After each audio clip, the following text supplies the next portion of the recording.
Hello, I'm Sammy Frusco, and this is my independent study project on game design in C++. So I first decided to do an independent study project because I had taken all the computer science classes at Cooper and wanted to continue learning about game design or programming. When I first started thinking about an independent study, I didn't know whether I was going to major in game design or programming. So for the independent study, I chose to do game design, and I ended up majoring in that as well, so that worked out.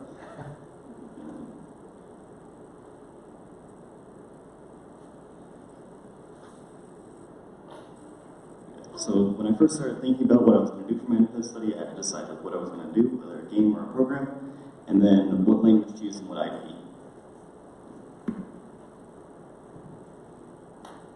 So my idea for my ISP was I wanted to make a tile-based game similar to Pokemon, and there's Fire Emblem and stuff like that. That's also similar in Dragon Age, but Pokemon's the most popular. So I wanted to make something in that vein with the same kind of mechanics as that. After going through it, I understand that general idea was definitely too broad, and I needed to narrow it down a little bit more. But I was able to get some of what I wanted done, which I think was fun. And then, so for language, I decided to use C++. And my reasons for using C++ were because it's a language I've used before, and I really enjoyed how logical it was, how much sense, it made a lot of sense to me. I don't think it was the best choice for a game design language, but it worked out, and I was able to find plenty of guides online for what I was trying to do. And then for choosing an IDE is a interactive design environment, so it's what you actually program in, what you write into, which later compiles the code into working programs. I chose Visual Studio because it's a very popular coding language or coding IDE, and it has a lot of technical support online in case I had any issues with that. And it's also it works well with C++. And then some other resources I ended up using for my program were SFML, which is a library, which is just a collection of code which you can later call to your program. I had some issues setting it up, but other than that, it really helped just speed up the process of designing everything. And then XML, which is just a data storage type, which I use to make the map for the game, and it just stores data simply. It's not very complicated, and I didn't need a lot of other programs to set it up well. So some of the problems I encountered were, as I said, setting up SFML, which the way you did the setup, there was a long list of things you had to go through to get it to work, and you didn't know if it was going to work until the end. So if you messed up any parts along that, it wouldn't work, and you'd have to start over. Luckily, it was at the beginning where I did this, so I didn't have to redo a bunch of code every time I did this, which was good. But it was a learning experience because there's 30 steps you had to go through each time, and if you messed up anyone, you could go through and try to find where you messed up, but that would take a lot of time, and it would probably be more difficult than just trying again. And then, so the difference between images and textures was something I found was a problem later on, because I found a guide online that I followed mostly to go through and make this, but it's a little bit older, so SFML has updated since then, and has changed most of its use of images into textures. It still has the image class, but most of the stuff the image class used to do is now textures, and the image class does something else. The texture class is mostly just for manipulating images, so for what you see on the screen and stuff like that, it works with that. So I had to go through and change every instance of image to texture, and then had to change some of the functions to the newer versions of themselves. So I had to go through and learn some more about SFML than I originally expected, which was interesting. It shows how programming changes with time and stuff. And then, as I was saying, the guide I was following being a few years old, there was stuff that had changed and different syntax and things that I had to update and go through. And then, so in the end, the program I didn't end up doing everything I wanted to. I think I was a little too ambitious when I first started. But the program right now, I have it working it has a map, you can move in it, and there's characters, there's interactions and stuff like that. It's all very basic, but I have a starting area for what I wanted to make. And something I am excited for is I hope to complete this project through college, seeing as I am still in game design.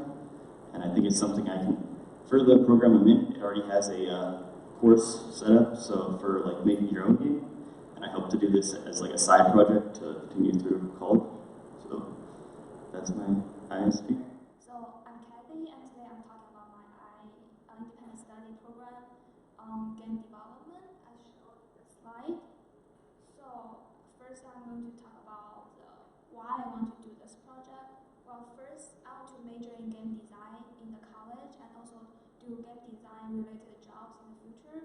And I also want to challenge myself with all the knowledge I know, all the skills I have, with all the tools I learned before, and incorporate them into one thing and creating a huge project like a game. And also it can help me deepen my knowledge, because when I'm doing something independently as a game, I can search more and understand more about more information and more skills, get more skills. And what is my game about? Well, my game is about 3D puzzle solving. It's kind of like an escape room, but more solve puzzles. Firstly, just here are some two web links to. First one is to my online portfolio, which has included my video game project in it, and the second one is the game publish site, which is on GameJolt. So I'll click on it later on after my presentation finished, so you can see it and download it from there. So what is my game about? My game is about 3D puzzle solving, and it's a paperman that you can control to go around the bedroom to search for puzzles in order to solve a puzzle. So you will see the world in a micro perspective. That's very interesting and unusual. And also, the theme of my game is very related to our real life, which I imply and reflect our teenager anxiety issue within the game. And you'll find out later on when you get to the last test, and finally you can solve the puzzle and win the game. And why I want to choose this genre that is puzzle solving is because firstly I love escape rooms, and that's my favorite genre of video games. And secondly, I choose anxiety issues because I'm well overwhelmed by the homework 1 year ago when I'm trying to come up with idea, and I was anxious about the college application and all that stuff, and just want to make it into my game to express it to the people. So after talking about the introduction to my game, I'll talk about the actual game process that I start to make it. Firstly, I start off by planning and pre-production. I doing a lot of research online, trying to find reference images of my environment that I want to create, which is a bedroom. And I try to find typical teenager bedrooms with typical decorations and stuff that were in the bedroom, and combine them together into my own idea of my final bedroom. And I also use a mind map to create the storyline and also the timeline or milestone of the process and steps in my game. And after talking about my process, firstly I start on doing my environment model, which is a bedroom. So I use several softwares to finish that task. Firstly, I use Maya to model the room with lighting and shading. I started from ground up with cubes and different details and combine them together into the room. And the one on the top left is the workspace of Maya.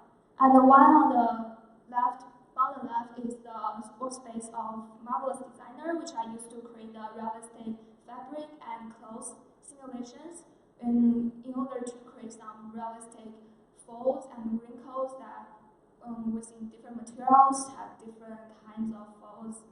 And the one on the right is the workspace from Substance Painter, which is I use to create textures of the room that like the colors and the bumpness or the roughness of the model. So, well, yeah. Here is a comparison of the different stages of the model. The one on the left is the wireframe mode or the grayscale mode, which is before texturing but after modeling. And the one in the middle is the UV map, which the checkered pattern you saw is very regular. That means it's good for the texture, otherwise it's bad texturing. And the one on the right is the finished product. That is with the texture, with the lighting, with all that stuff, that's all done. So here are more show wheels of my renders of the room. Here are two grayscales of different angles of the room. On the left is the bed, obviously, and the display window, or the left one is the closet, and also the mirrors, and yeah. Here are two others. One on the left is the finished product, and one on the right is the wireframe. So you can see the contrast between finished and unfinished. And here's an example of the model designer that I used to create blankets, cushions, pillows, clothes, etc. So here are 4 examples of the clothes I made, and you can see they're very detailed and yeah. The bed, the cushion, the clothes, and the clothes on the character. And this is a show wheel of the substance painter in creation of the textures.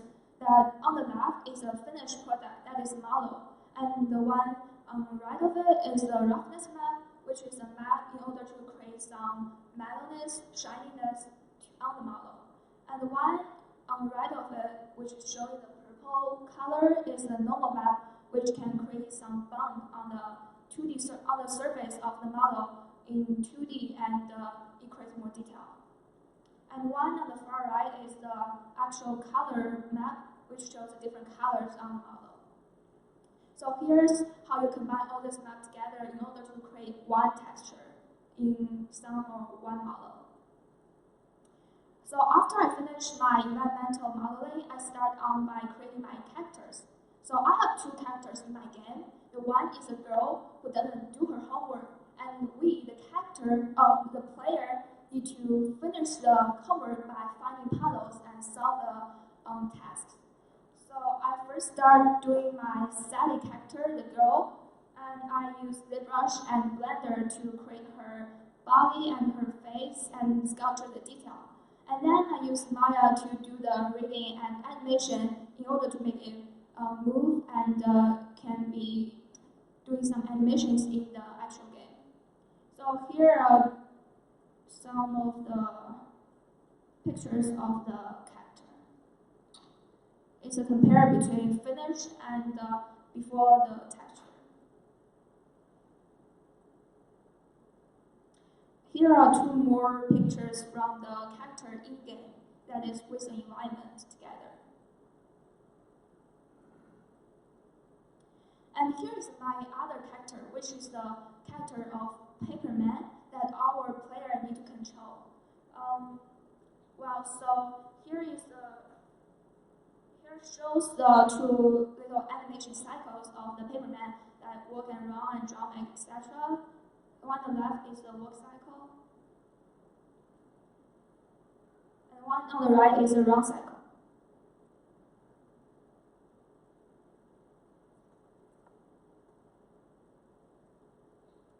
So in order to make this work, I need to script it in the game engine that you can control it with your keyboard by WASD, work around, and shift to run, etc. As you will usually know. Okay, so before I'm going to talk about the actual game engine, the Unity, I'll go on by talking about some other softwares I used in order to create this game. So I do the music production in Ableton, and here is a workflow or the workspace of Ableton that I create the main theme music, Paper Night, and it's the background music of my game menu and also the credits at the end of the game. I also use After Effects to create the user interface design, and which is mostly very commonly used in the game, that including the game menu, the inventory system, or anything else that's 2D that not 3D in the 3D environment. So here comes my game engine that I used mostly in creating my game. I used Unity to create this game that I firstly put all my characters and environments into the game and set up with different models and different presets.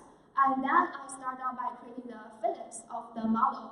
Like if you have cell phone, for example, and you put a physics on it, like when you drop it, it may, if you put a large mass on it, it will stay in the ground, or if you put it small friction, it will slide. So that's a physics in the Unity that you can realistically interact with it. And then I started out creating the user interface with the After Effects that I put the game menu and all the inventory system and something else in it. And in order for all this to work, including the Philips, the movements, and the user interface, the button interaction, I need to script all the things, which means the programming. So I use C# to program all the movements and the interactions in my game. Like, for example, if you want your character to move, you need to script it, call it player movement, and control it to move by WASD in different direction, in different speed, and also I use shift around, E to grab things, space to jump, and etc. And also, I remember the most challenging part in this scripting process is the inventory system, which is very complex in game creation, that I need to figure out how to pick something up and put it into inventory system that is 3D object into 2D form, and then drop it with 2D form, convert to 3D form. So that's a very complex process, and I remember I tried 1 week and cannot figure out how to do it anyway. Then I just tried and do it, redo it again, try different methods, and finally I find a way to accomplish this goal. So yeah, it's a very challenging project. So by talking about all the process of me doing this game, here is some pictures of the actual game. So it's a view of the room that mostly the start point and the place they'll go around with. And here's an example of some user interface. Like on the left-hand side is a notebook panel, and on the right is an inventory system, which will have the options to control, option panel to control like volume, full screen, resolution, and graphics, and help menu to see the information of keyboard control, and exit to simply close the inventory system, hints to see the history of hints you'll see in the game, and also something is not shown here, which is the task menu, that you'll see the tasks you need to do, you need to accomplish in the game. So here are 2 more user interface that you'll see after you finish all the finding item task, and finally get to the laptop, and open the laptop, you get into the MacBook lock screen and figure out the password by all the tasks you had before, and finally get to the desktop, and yeah, you'll win the game. So about talking about all those show wheels, here's actual game walkthrough that I made. It's about 20 minutes long, but I'll make it like just some clips.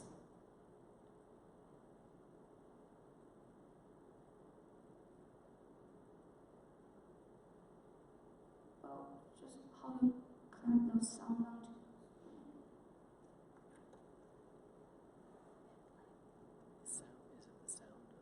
The sound connected to your computer? I guess I wonder.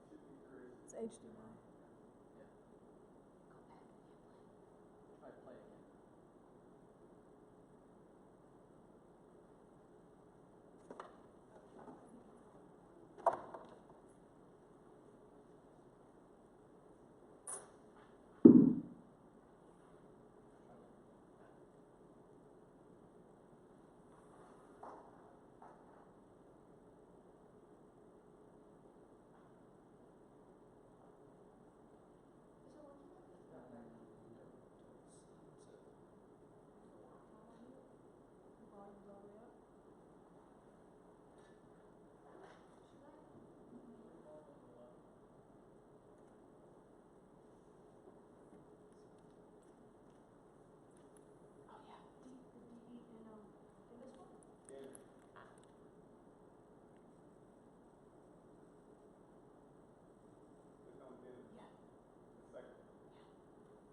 And then go back into like, see all that.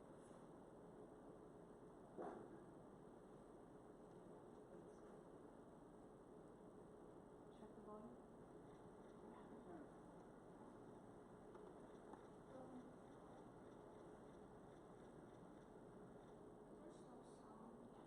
have something. You could hear it faintly. Yeah, it's playing.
So there's some clips in the actual gameplay, and here's the 1 minute, 1 minute and a half video on the, we can call it trailer, or just some clips with the game and the background music.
So that's mostly about it. And the music you just heard is my scene music of my game that I made in Arlington. So here come to my conclusion of the game and my thoughts of year. Well, firstly, it's definitely a very challenging project and but also entertaining. That it gave me a lot of fun as well as anxiety and problems that I couldn't solve during the process in making this game. Like I got at one point I'm like very high and at another point very low because I cannot fix it and then I fix it. So it's very complex and yeah process. But it's also a very huge step from my past experience that I used to create small projects like a environment or a character in like general or just one stuff, but I never put them all together as a game, and I never do something big as a game as all the things together with my knowledge in modeling, in music production, in the After Effects or anything else with the game design, and it's it means a lot to me, and it's a step from what I used to know to something I will learn better in the future. And yeah, it's my biggest accomplishment of the year and of my life, and I feel very proud of it.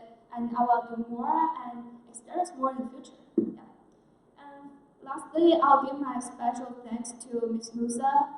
She's my instructor and she helps me a lot during the process. And yeah, thank you.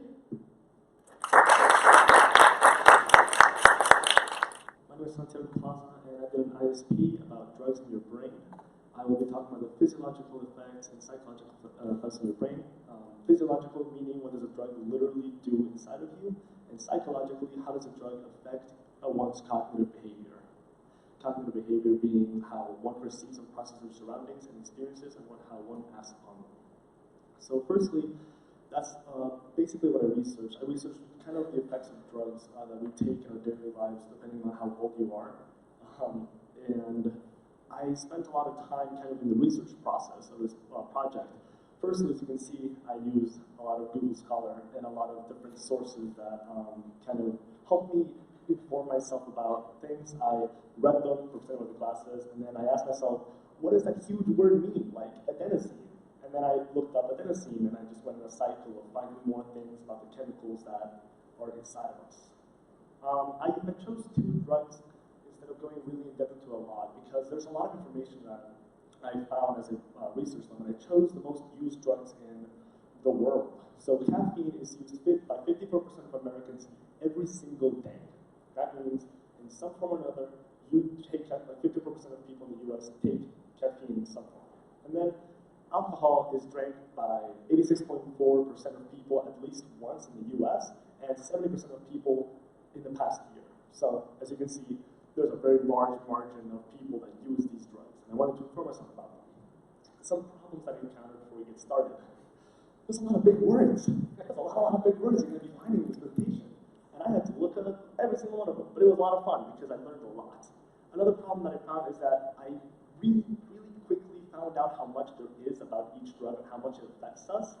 To the point where I almost gave up caffeine halfway through, which did not help my sleep schedule. But I learned, you know, there's a lot of stuff that it does to you. So the format of the presentation is going to be, firstly, a little bit of the history of the drug, kind of when it became widespread, its uses in history, then what the drug actually does / is, because a lot of times there's a lot of confusion about what, for example, alcohol is, right? Then problems the drug can cause and diseases drugs associated with, more standard stuff, what kind of things it does to you physically, then the psychological effects of those diseases or problems, and basically the psychological byproduct. Afterwards, I'm going to be talking about how to reduce or cease drug intake, because that's a very, very big, important part of researching a drug that a lot of people don't look into, really. And then I'm going to also be putting a lot of fun facts here and there, because at times presentation can get a little bit grim, a little bit disgusting, and I want to kind of lift the mood. So let's get started. I want to talk about the big, great brain that everybody loves, right? So let's start on the right side. There are 4 lobes of the brain, and I also include the cerebellum in there. Let's talk about the frontal lobe, which is really, really important because that is where a lot of the higher cognitive skills and functions are placed inside of you, right? So frontal lobe is higher cognitive skill, thinking, decision making, that kind of thing. Parietal is the processing of tactile information. So whenever you touch something, your parietal lobe kind of processes information as you're feeling wood, for example. Then occipital lobe is just the processing of visual information. Whatever you see is being processed back there. Temporal lobe, a lot of the talking and language is processed there, words, sounds, that kind of stuff. And cerebellum is that little part that looks like kind of a brain in the back of your brain. That is mostly balance and movement, a lot of coordination and posture. That's mostly where a lot of your proprioceptions is going to be processed. Then, in the left side, I want to talk about a couple of important parts. Firstly, the hippocampus. It is involved in memory storage. That is extremely important. I'll talk about it later. The hypothalamus controls of automatic body processes, think breathing, heartbeat, hunger, arousal, things like that. And the pituitary gland, like every time I go to mouse, it's kind of covered. It's in the bottom there. That is the biggest, well not biggest, the most important gland in the body. It controls every single other gland, well, almost every single other gland. So, let's get started. Caffeine. Everybody drinks it. Starbucks, Hershey's, tea, whatever you have. There's so many things that include caffeine. Soda, right? What is it actually? Where did it come from? History says that caffeine became widespread around the 15th, 16th century and the 18th, 19th century in Europe. The problem is, we don't really have a person or a name that has the first coffee cup or the first tea, because it's just embedded in history. We've always been using caffeine. It's such a widespread drug. In fact, there's 60 plants that naturally create caffeine. So it's kind of hard to say which one came first. In Britain, tea became really widespread in the 18th and 19th centuries because of a specific law that Britain passed that allowed tea to kind of be brewed almost everywhere, right?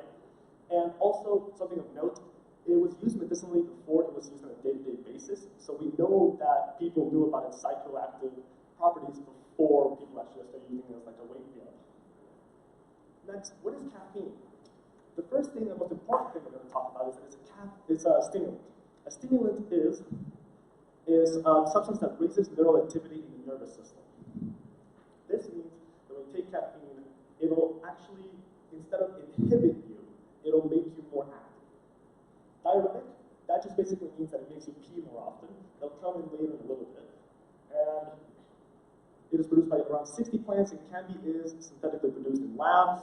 And around the onset of caffeine is like around 1 hour. That means after you drink caffeine, you have to wait an hour before it really kicks in, and it lasts for 3 to 4 hours.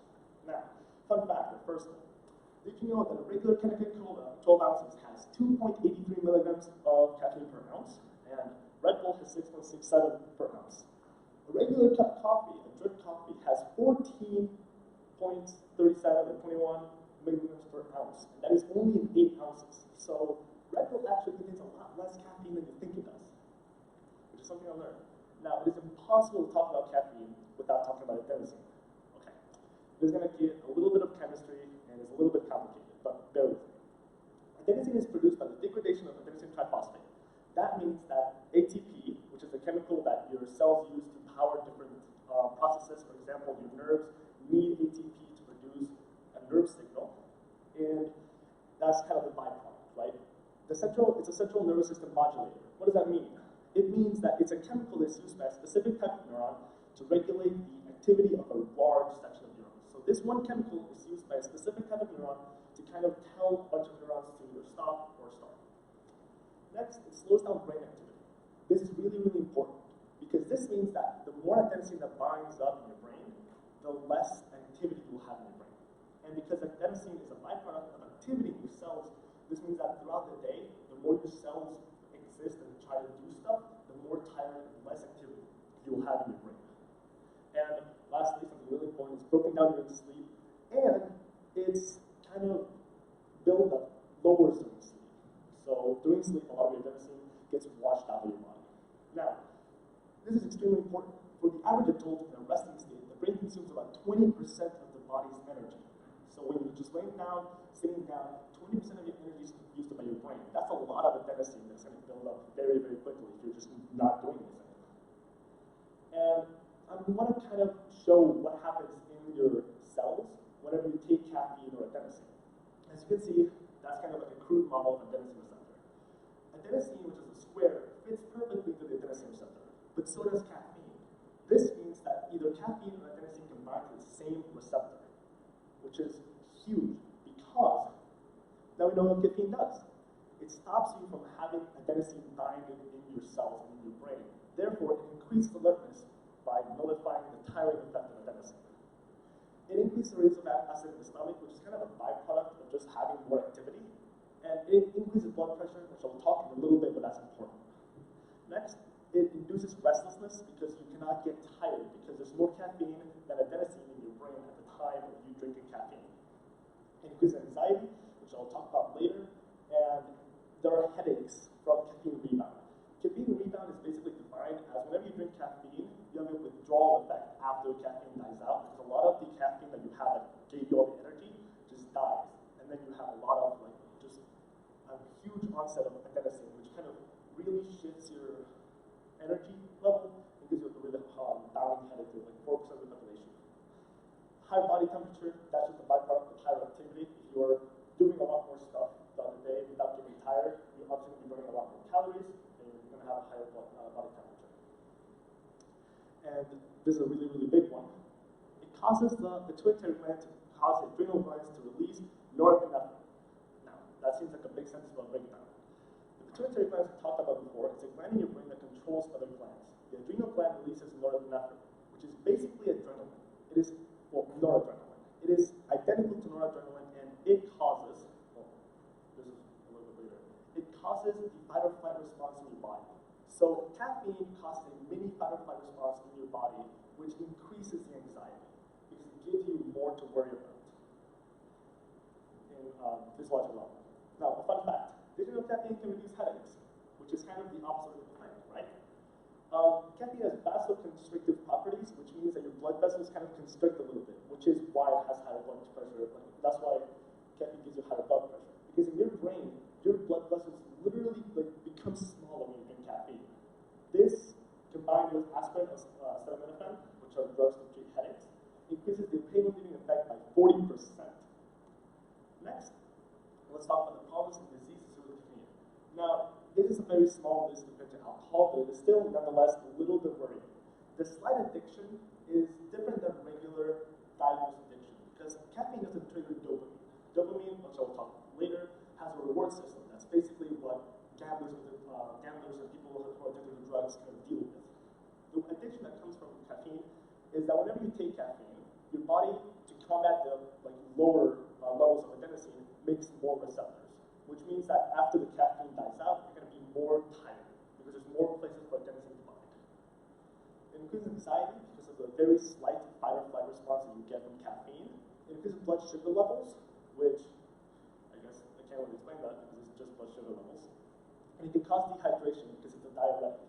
It makes you pee more, which means that you have less water in your body, which means you're dehydrated, which means that you're going to want to drink more. And if you have a cup of coffee in your hand, you're going to want to drink that coffee because you're thirsty. That's not a good idea. Drink water or drink coffee. Now, there's a little bit of a quote I found while researching. Caffeine can produce a range of physical symptoms following ingestion of as little as 100 milligrams. Remember, a regular cup of coffee has between 150 and 175 milligrams. Although amounts of 250 milligrams or higher usually needed to produce symptoms that meet the criteria of caffeine intoxication, which is not as bad as it sounds. It's just that you are under the effects of caffeine, as in you are exhibiting the symptoms listed above. Here are some of the symptoms of caffeine intoxication: restlessness, nervousness, excitement, a little bit of insomnia, which is the restlessness again, kind of in a different term with more serious consequences. Flush face, diuresis, which is just a diuretic, it's a way of saying diuretic, but adjective. And, of course, you can read. Now, I want to talk about psychological effects of caffeine, which is kind of like the last part of this. Aside from detoxifying. It increases anxiety, as we talked about with the fight or flight response. It increases a sense of wakefulness because of the lower adenosine levels. It, again, triggers fight or flight response, and increases attention and concentration on low levels. This will make students think that if you drink caffeine, you're going to be more concentrated and better for a test, which is true. But if you take more than you need, and if you take a really, really high amount of caffeine, for example, 2 or 3 cups, your concentration will actually drop instead of go up. So it's not just a linear curve. So you have to be careful about that. Don't drink too much caffeine or you will have low concentration. How to detox? There's basically 2 ways I found. The plunge, which is just stop drinking it. You know, if you stop drinking caffeine, your symptoms will die out much faster and your adenosine will return to normal much quicker. But that is often difficult. So the other method, incrementally, which I found kind of works best for me, which is what I tried, basically drink 1 less cup of coffee per day per week. So if you drink 4 cups of coffee a day, 1 week drink 4 per day. The next week drink 3, then 2, then 1. And then you're just eventually going to die out, and the symptoms are much easier to deal with this way. Next, let's talk about alcohol, the big bad boy in the room. The history of alcohol is that there is definite proof that from 8000 BC, people actively looked for alcohol and actively cultivated alcohol. Alcohol is a byproduct which is just fermented plants. It's just yeast breaking down sugars. So it's existed before we even came into existence. But we looked it up, and we kind of wanted to build alcohol from at least 8000 BC. It is used worldwide, as you probably know, and a lot of adults here have probably tried. 16th century, used for mostly medicinal purposes. People really thought that alcohol helped with a lot of diseases. For example, bile in your body would build up, and if you drink alcohol, you seem to get better. That's not really true. 18th century, alcohol grew in Britain. That's another thing with Britain kind of allowing a lot of places to brew alcohol, and it just caused a huge boom. And obviously, as we know in history, 1920 prohibition movement in the U.S. What is alcohol anyways? Its scientific name is called ethyl alcohol. It's depressant, which does the opposite of the stimulant as we learned before. It basically reduces activity in your nervous system. Then it is naturally created by the breakdown of sugar by yeast, which is just a chemical, and it can be synthetically created like in a lab instead of in a plant. Yeast cannot survive in alcohol, so distillation is needed in stronger drinks, which is kind of like a little note that I should include in history. Next, let's have a little bit of a preview of neurotransmitters. These are all kind of weird, huge names: dopamine, serotonin, GABA, glutamine, and acetylcholine, which I'm not going to go too far in depth into, except for dopamine, GABA, and acetylcholine. Dopamine is associated with gratification, pleasure, movement, and memory. It's basically one of the most important neurotransmitters we have. This is the neurotransmitter that is affected most by drugs because it activates a reward pathway inside of your brain that makes you want more of whatever substance created. That's what a lot of cocaine addicts have to deal with. GABA is the main inhibitory transmitter, and hand in hand, glutamate is the main excitatory transmitter. GABA reduces activity. Whenever GABA is present, activity in the nerve will probably die down. Excitatory, which is glutamate, it'll increase activity. So they're kind of hand-in-hand opposites. As you can see, here are some of the diseases associated with dopamine, with GABA, and with glutamate, depending on their levels. Acetylcholine is also extremely important. It is movement and memory. Keep that in mind. Next, what does alcohol do with neurotransmitters? So this is kind of a rundown, little list of what alcohol does to your brain. It inhibits the transmission of these acetylcholine. This means that the more alcohol you have in your system, the less you're going to get into movement and memory. It inhibits memory. It aids the transmission of GABA, which again is a depressant, so obviously it will aid the transmission of something that makes you feel less, makes you move less, which is GABA, the main inhibitory protein, a neurotransmitter. It increases the activity of calcium-potassium ion channels, which is kind of weird, but when you think about it, it makes sense. Calcium-potassium ion channels are the things in your cells, in nerve cells, that cause a nerve-like signal. So it increases activity because it is producing GABA, which I would put a little more input on that, but it's not as important as you think it is, which I thought was really important. It activates dopamine reward pathways, which is a little bit of a big addiction thing, which I'll talk about later. And lastly, it inhibits activity of NMDA receptors, sometimes glutamate receptors, in hippocampal neurons. Now, glutamate receptors are basically places where glutamate can do the same thing as adenosine with caffeine. Places where adenosine with glutamate combine and increase action, right? So if it inhibits activity of these types of receptors in the hippocampal neurons, that means that your memory will deteriorate if you would sustain alcohol intake. This is extremely important because, if you're some other places where alcohol specifically targets the brain, the frontal lobe, which is decision-making and critical thinking, as you can see a lot of the symptoms and the general behavior of someone that's drunk, and the cerebellum, which is movement, balance, posture. You see a lot of drunk people tumbling around. That's because the alcohol targets the cerebellum. What else does alcohol do? It impairs speech, balance, and movement, as I just talked about. It targets the cerebellum, so obviously it does that. It decreases inhibitions, which is why when it targets the frontal lobe, you see a lot of drunk people doing crazy things like drunk driving or jumping off of buildings and ceilings. People do that because they think they're invincible, because they cannot think through their actions. That is the role of frontal lobe. And too much can result in blackouts, which is, a little bit of throwback to the hippocampal neurons. If your hippocampus is impaired, that means that you won't be able to remember things.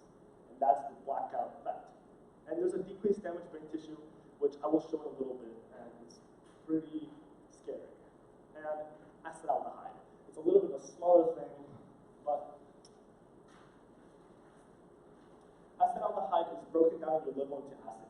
And acetaldehyde is a byproduct of alcohol. When alcohol is broken down, it turns to acetaldehyde. Whatever acetaldehyde that isn't broken down by your liver circulates the blood and damages membranes and can cause scar tissue inside of your body. And while that isn't necessarily the brain, I thought that was very important to include. Alcohol is detectable for up to 6 hours in blood, about 12 to 24 hours in breath, urine, and saliva, and up to 90 days in hair. So this just kind of shows how long the blood will stay in your blood system and how long the effects of alcohol actually last. This is a picture of a healthy, on the left, on the A, is a healthy human, 61 years old. On the B, an alcoholic, 51 years old. If you look right here, This is the same area of the brain. The ventricles of the alcoholic are much bigger. The alcoholic is 10 years younger. The guy that's healthy is 10 years older. Your brain deteriorates with higher alcohol usage. On the bottom, it's the same thing with a rat. These pictures were taken very, very closely apart. The C shows like a normal rat brain, and the D, you can see the already lateral ventricles are enlarging, deteriorating brain tissue. Now, fun fact, kind of a change in pace. In this conceptual study of 1,099 men, a significant positive association between alcohol intake and waist hip ratio, an index of the abdominal fat mass. So basically, this kind of shows that the more alcohol you drink, the more ventricular fat. I'm not 100% sure the name. It's a specific type of fat that builds up in your stomach. That's kind of what the beer belly is and how it comes to be. Here are some problems and diseases associated with alcohol. There's loss of memory, which kind of can translate into Alzheimer's if it gets really, really bad, or Alzheimer's symptoms, not necessarily Alzheimer's. There's drunk driving. In 2016, 10,000 people died in alcohol-impaired driving crashes, and that's just in the U.S. Obviously, alcoholism, addiction, withdrawal, dependence. This addiction is a diagnosis. It is not the same addiction that you get from caffeine, which just makes you more tired. This is a literal withdrawal of a neurotransmitter that is needed in your brain. And then you have alcohol gastritis, alcohol liver disease, alcohol pancreatitis, and fetal alcohol syndrome. So we'll go in depth into it now. The next couple pictures are a little bit gross, so if you guys have sensitivity to kind of bodily fluids and like stomachs and stuff, look away. This is what alcohol gastritis looks like. The red area is, this is not your stomach. The red area is the irritated part of your stomach, and the yellow area is just normal, healthy liver, tissue. You can see how the alcohol actually damages your stomach by inflamming it. Next, alcohol liver disease. That is a liver taken out of an alcoholic patient after death. Yeah, that's not a healthy color. Next, alcohol pancreatitis. I'm trying to go quickly because I know some of my friends don't like these images. And also because I'm sure some of you don't like these images either. Don't pay attention to the middle one, that's chronic, and alcohol kind of does more acute damage to your pancreas. Pancreatitis basically is an inflamed pancreas, and it gives you kidney stones with enough intake of alcohol. It bursts blood vessels, and as you can see, it actually decreases the volume of your pancreas that actually is able to do its job. Next, this is one that is not a gross picture, just a little girl, but this is extremely important. In pregnant mothers, in the fetal developmental phase of a child in the womb, if you drink a lot of alcohol, enough alcohol, you will give your kid fetal alcohol syndrome. This is extremely important because fetal alcohol syndrome causes brain damage and growth problems. Now, that might not sound bad, but fetal alcohol syndrome doesn't have a cure. It is genetic. Once you give it to a kid, they cannot be cured. You can see some of the physical changes in the kid. There's shorter eye, punctal, visual length, smooth vitrium, which is develops during one of the last phases of your formation of the body, thin upper lip, which might just be other genetic things, but that's something to think about. And the psychological effects of alcohol are it inhibits logical higher thinking, which is in the frontal lobe, decreasing inhibitions also in the frontal lobe. There's a high level of violence because you cannot think about your own actions and the consequences. And there's a dopamine reward system activated, which is a sense of euphoria, which, while it might feel good, is very detrimental in the future because it gives you addiction and it is very hard to cure if you do not take care of it, if you do not take care of yourself. Next, fun fact, the CDC defines one drink of alcohol as anything containing 600 milligrams of alcohol. A regular beer, which is 12 ounces, a 5 fluid ounce, and 12% alcohol of wine, and just a 1.5 fluid ounces of 80 proof of hard liquor, distilled alcohol, which is a 40%. And if you filled a bottle of beer with wine, you would have 2.4 beers worth of alcohol. If you fill a bottle of wine with a bottle of beer with distilled spirits, which is kind of like the bourbon, whiskey, stuff like that, you would have 8 beers of 4,800 milligrams of alcohol. That's a lot. Especially because if you're remembering caffeine, you only need 250 to cause effects of caffeine intoxication, which is pretty similar to alcohol. You we need around 300 milligrams for you to feel first effects of intoxication. So don't drink too much. Binge drinking is horrible. Next, I'm going to talk about how to kind of detox with alcohol. The first thing that you really need to do is to seek help if you think you or one of your friends or one of your loved ones is affected by alcohol or addiction, is to seek help. You can seek help for someone else. If someone else is addicted to alcohol but they don't want to give it up, you can seek help for them, and that is a normal and good thing and healthy thing for them. Do not alienate them. One of the worst things you can do to someone who's addicted to a drug, whether that be alcohol or something else, is to alienate them. This causes the addiction to get worse and the symptoms to get worse, which is overall a very unhealthy way to cope with the disease. Psychiatric health and rehabilitation centers are and always will be open and available to treat a patient. Seeking help is the most important step. If someone you know is going through this, then providing support and helping them seek help is the best thing you can do.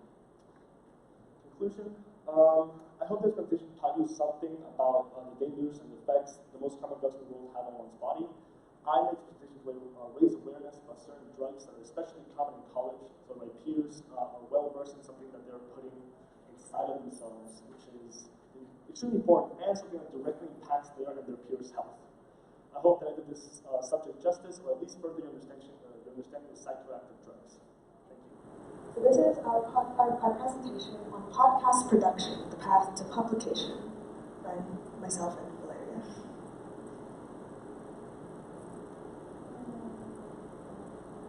Alright, so the origins of this podcast, of this ISP. So this all started back in junior year, when in chemistry class, our teacher gave us this activity to do, called Ordeal by Check. Now basically this activity was based on these checks that were published in Vanity Fair back in 1932.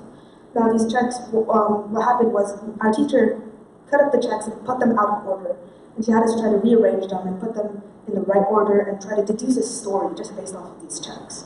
Now of course there was no actual correct story to this because the author was a crew, he never published an actual story for it. The entire point was to create your own story off of it. So of course, Val and I, being creative writing students, we found this really interesting.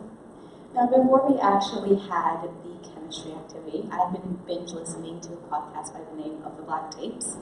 And I don't know if it was the mystery behind a very carefully chosen word or the plot itself, but I was absolutely fascinated by it, just to be able to be in a story but just listening to it. And I wanted to create something similar. However, what was the story going to be about? And then, luckily, we did the activity of Ordeal by Checks in chemistry, and thus Trail of Checks was born. So now that we had the idea of what we wanted our podcast to be about, we had to do a lot of research.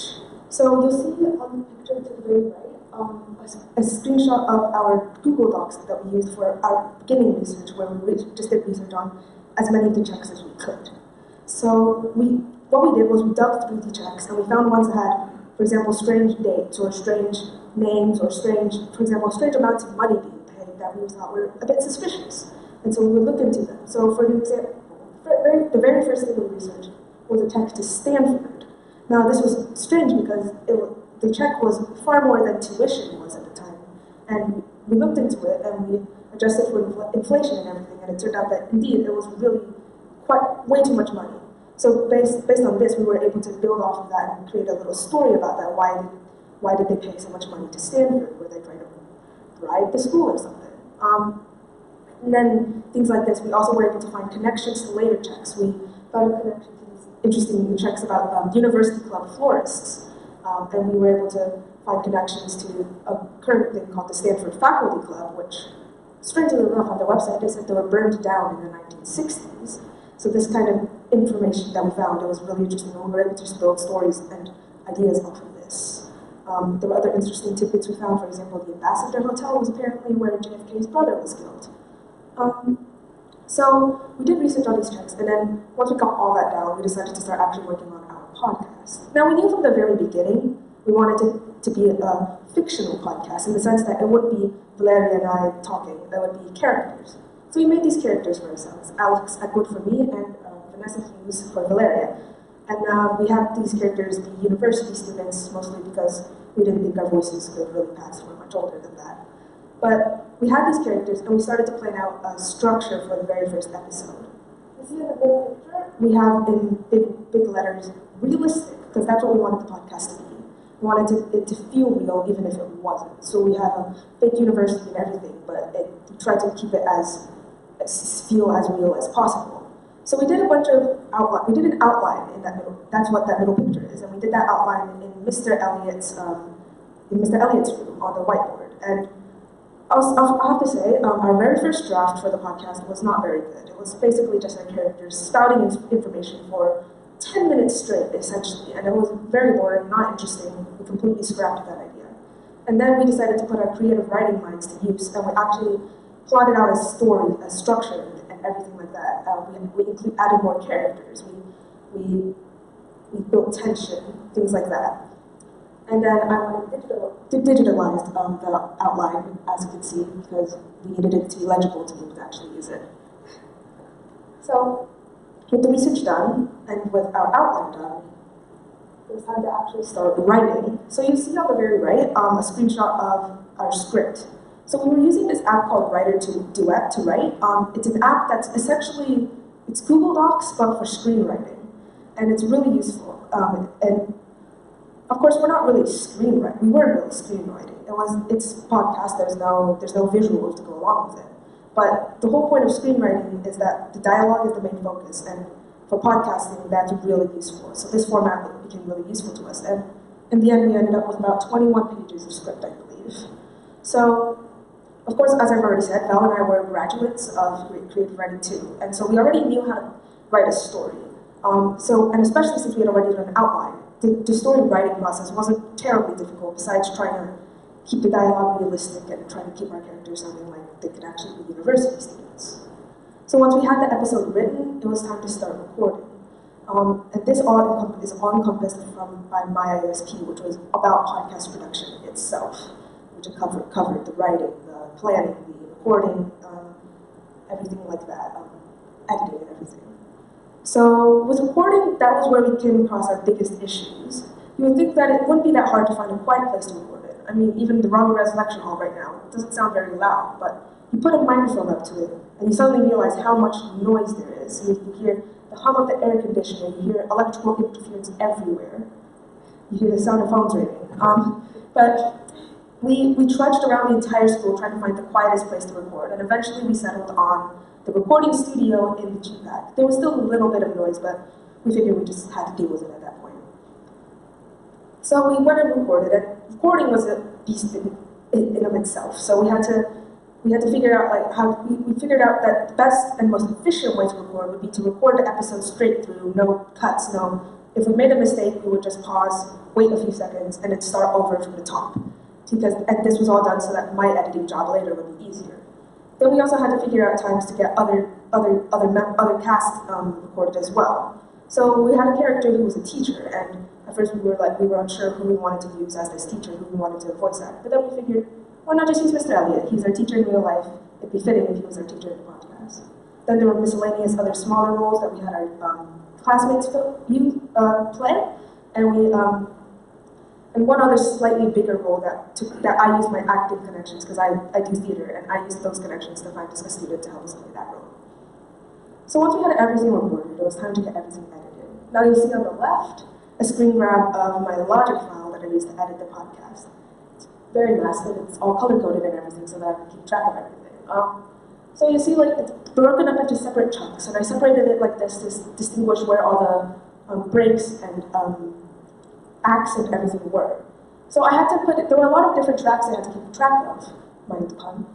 We had the audio clips of just Alan talking. Then I had to add in background music, various sound effects, and things like that. I learned a lot of production through doing this ISP. I learned how to work with things such as EQ or compression, and how to EQ out background noise. So that background noise that we still had even when we were recording in the recording studio, I managed to get rid of most, if not all of it, using just straight EQ and compression tools.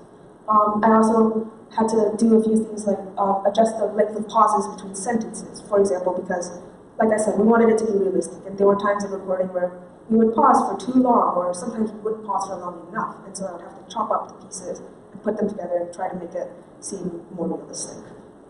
And then adding the background noise and sound effects was another beast. I had to adjust volume and things like that. And also, I had to learn what panning was and how to use it. So panning is when you have audio, for example, all in your left ear or all in the right ear, or if you pan it, you can make it go from left to right and things like that.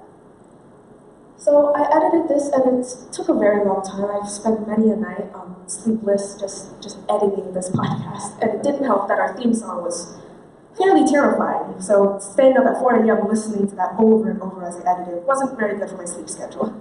But I got it done. And so we have a little clip here, actually, of the podcast. It's of the intro, if the slides will turn.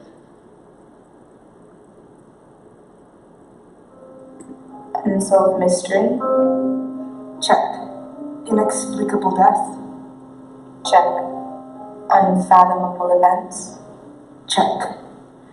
Coming to you from KRPY Station, the story of the Exeters, a wealthy family that fell off the grid for reasons unknown. Presented to you by Vanessa Hughes and Alex Eckwood. What if there's something supernatural at play here? That's impossible.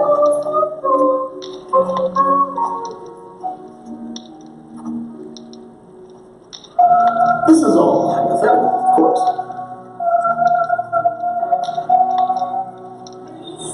That's not what really happened.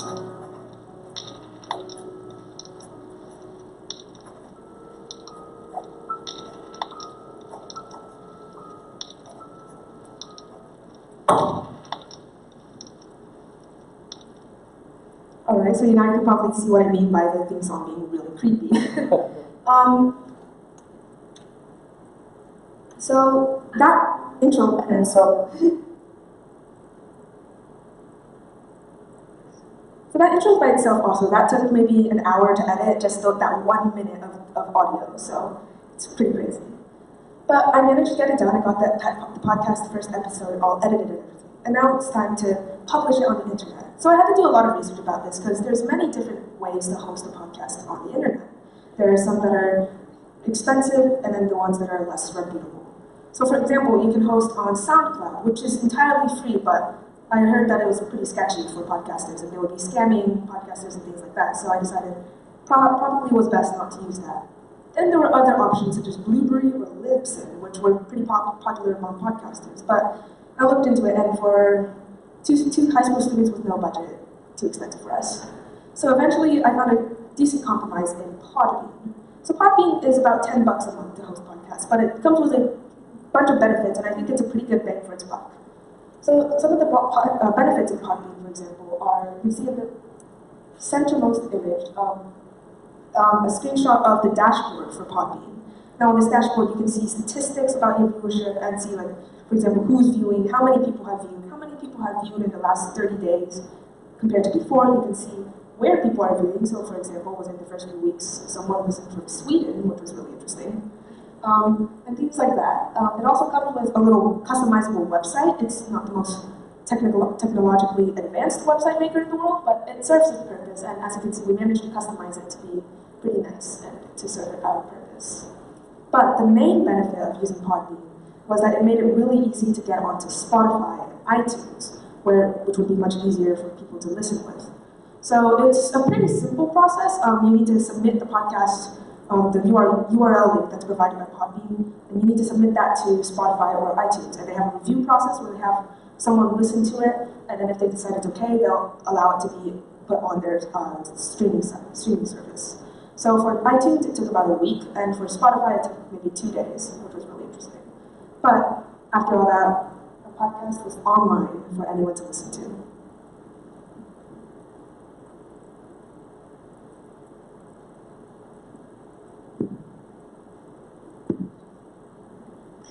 So, we're often told that what matters most is what's on the inside and not what is on the outside.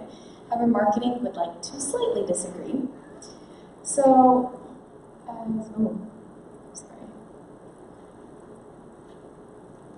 disagree. There's a direct correlation between how a product presents itself or how it looks, and how much it is bought or listened to or sold.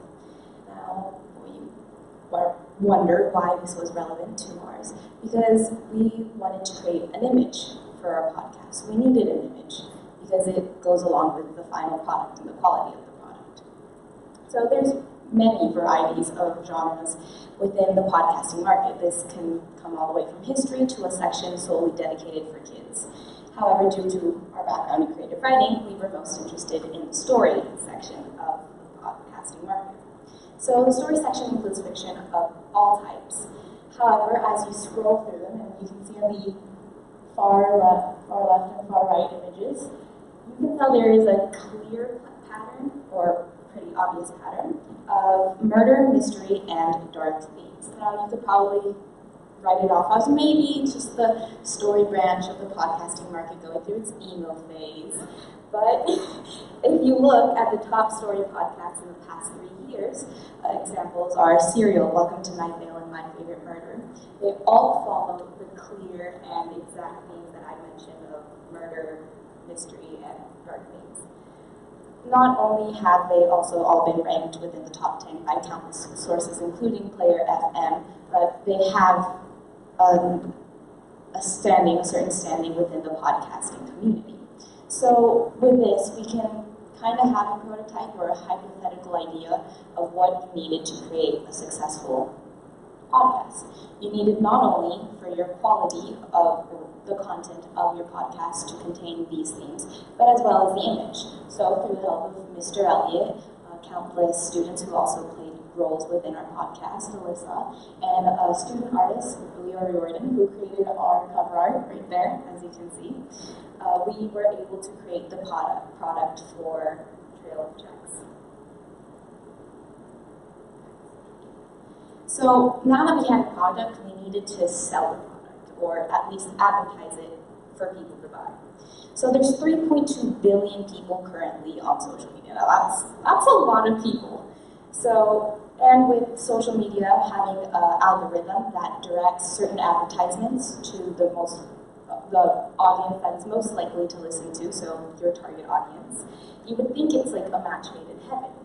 However, only 42% of marketing goes into social media.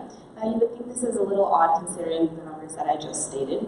However, it makes sense considering the people who are on social media, mostly our Generation Z, and millennials, not only Generation Z isn't quite in the workforce yet, and millennials are stereotyped to not have a lot of money and not be in an economically advantageous point in life. So marketers would not feel it appropriate to advertise everything on social media. However, we decided that it was a pretty good idea considering that our podcast usually hit the target audience of people within Generation Z and millennials. So we put out an Instagram advertisement that you can see right here. And in theory, it was a great idea. It worked really well because within the first hour, we had already 5 hits, which is a lot considering we were such a small podcast. However, as we were such a small podcast and we're not under a parent company, it is quite expensive. And we also have a considerably smaller budget. So it was not, in the long run, an attainable or something that you could continue doing. Another reason, which you can see by the images here, and I'll explain, is why to use social media is story realism. Now, I don't know about you, but when I find something new or look something up or hear something from maybe word of mouth, I will definitely, the first thing I'll do is look it up to see if it's true. But maybe that's just a generational thing because our generation is digital. But when you look up the name of a person and find that they are under a social media account, it's just, you automatically assume they are real people. That's how catfishing is so effective, because you assume they are real people. And therefore, by giving our characters a social media account, we would be able to make our story more realistic by making these characters actual people in the eyes of our listeners. Now, like I said, we are a very small podcast, so a follower count was not very big. But I think had we been a bigger podcast and been under a parent company, which I will describe what is in the next slide, it would have been very effective. And I don't think it was a complete loss, considering that Vanessa, our second main character, can be found right under Justin Timberlake and Random of the Ellen Show. So I don't think it was a complete loss.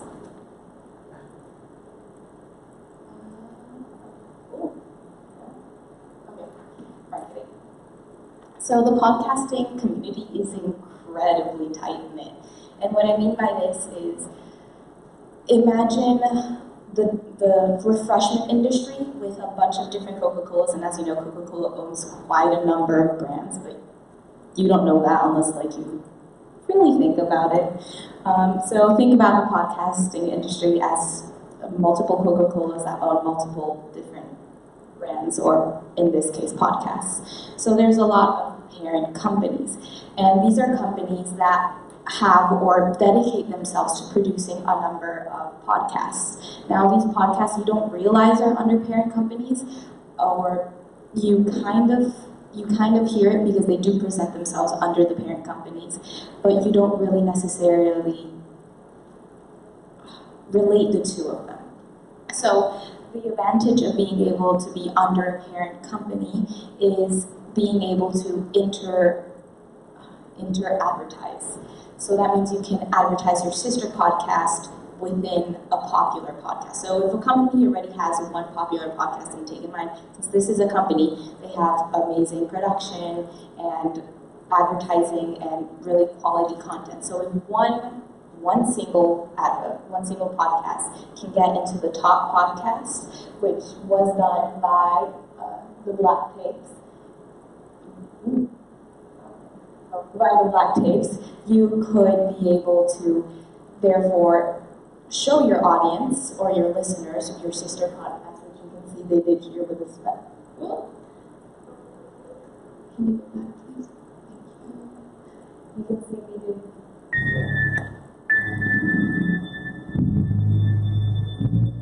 That's Tannis, which is... Hey everyone, it's Nick.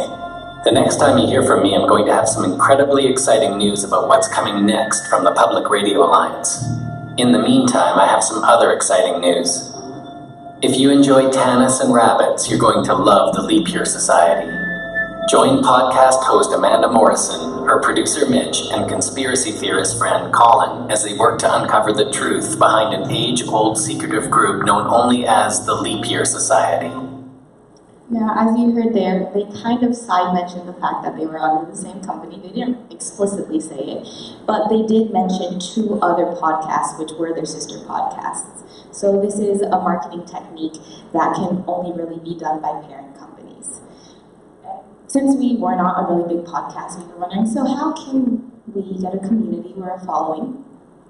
So if you go to the next slide. Oh no, it's not working.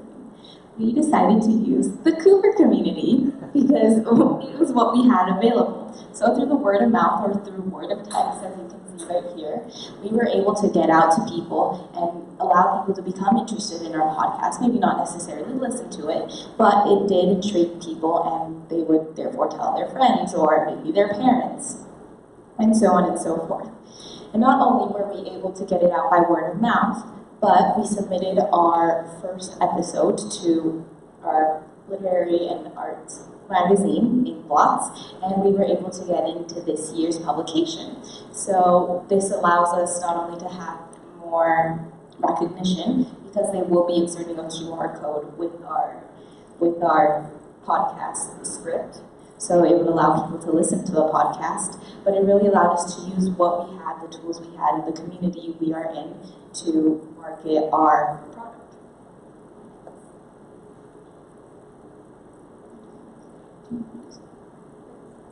So overall, I think we did a really good job with this podcast. We managed to put out a full episode, which, as I told you, it takes a lot of editing, a lot of work, a lot of writing, a lot of planning.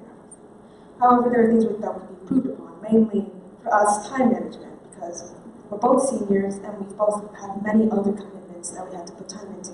And so we didn't necessarily always have the time we wanted to work on this podcast. Other challenges that we faced were not only organizational skills, but inspiration. Podcasting is writing a story, and as many writers might tell you, sometimes the story just ends uncompleted. And that's just an unfortunate happenings within the writing world, but it does happen, and unfortunately is what happened to our podcast. What we learned? Okay. So the whole point of my ISP was not only to look into the marketing side of the podcasting production, but I really wanted to understand people.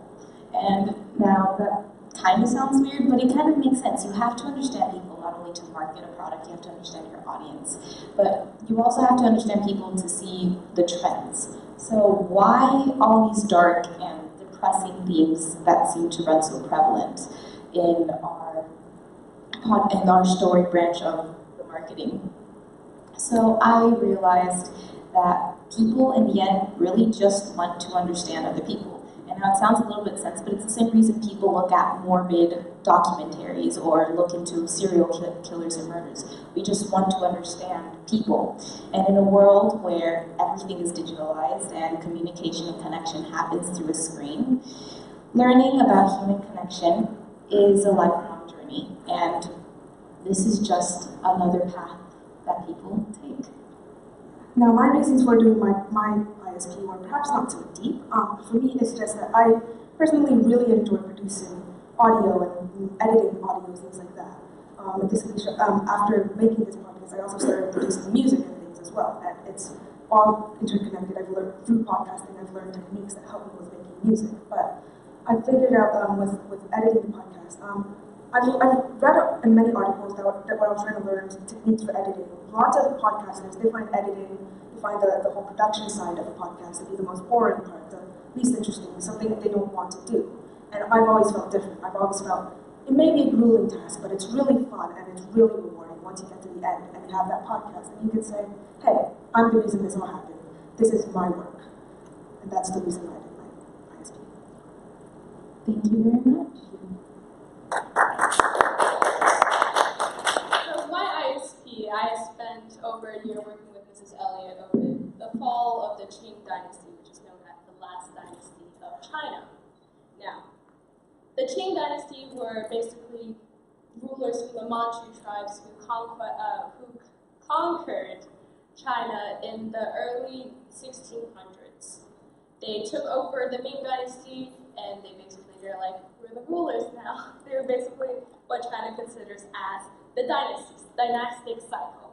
So China goes through a kind of cycle that everyone here who took World History 1 should be kind of aware of. China goes through many dynasties in history, as you can probably heard of like the Han, the Tang, the Song, the Xia, and all of these. They all go through kind of the same cycle, which is known as a dynastic cycle. Basically, when an aging dynasty is basically kind of collapsing with economic crises, natural disaster, and widespread famine. Where is it? The mandate of heaven is lost, which basically a new dynasty will arise, going through civil war and discord until peace is achieved, and it goes through a cycle over and over again. That's basically what happened with the Ming and the Qings before. So the Qings took power in 1636, establishes Beijing as its capital in the 1640s, and the rest is history. So there were a lot of faults within the Qing Dynasty to begin with. They inherited kind of a weakened economy from the Mings because at the time the Mings were going through a monetary crisis with the silver prices as well as just how much silver was worth. So up until then, in the beginning, the prosperity of the economy of the Qing Dynasty was made possible through new markets and merchants beginning to expand their businesses across provincial lines and also into the South China Sea. This period of economic growth carried out through the Qing Dynasty and lasted up and really until the start of the Opium Wars with Great Britain. Despite the changes that were quickly going on through the Qing Dynasty, 80% of the population still remain in agriculture, and they live in the countryside. And also, under the Qing, the economy did not have a centralized market, but they had different types of markets scattered around the important cities and ports, which basically governed and shipped goods throughout great distances. While the rise of the numbers of the markets raised during this time, changes in structure within the markets will also occur. These changes of the markets included ones that served entire regions, several markets that were assigned to different portions of the regions, and those who served under producers. Alongside with the shifting market, economy, and structure, China also saw the development of the merchant hierarchy, which would become crucial later on, especially towards the Opium Wars. This meant that there were only some merchants who were working in the local market community, while other merchants were going to great distances trading goods. Just like any other dynasty, however, the Qing also required to pay taxes. However, they strayed away from how taxes were collected, and they strayed away from how taxes were being collected and changed from being paid with money instead of goods like the old dynasties before them. This change forced farmers to sell their goods in exchange for money in return. Due to China's use of bimetallic currency, along with the growth of long-distance trade, the Middle Bank was developed during this time to address this type of issue.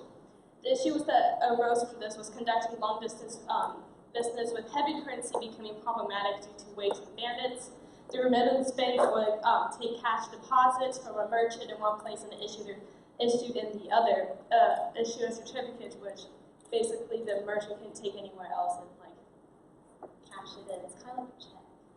Yeah.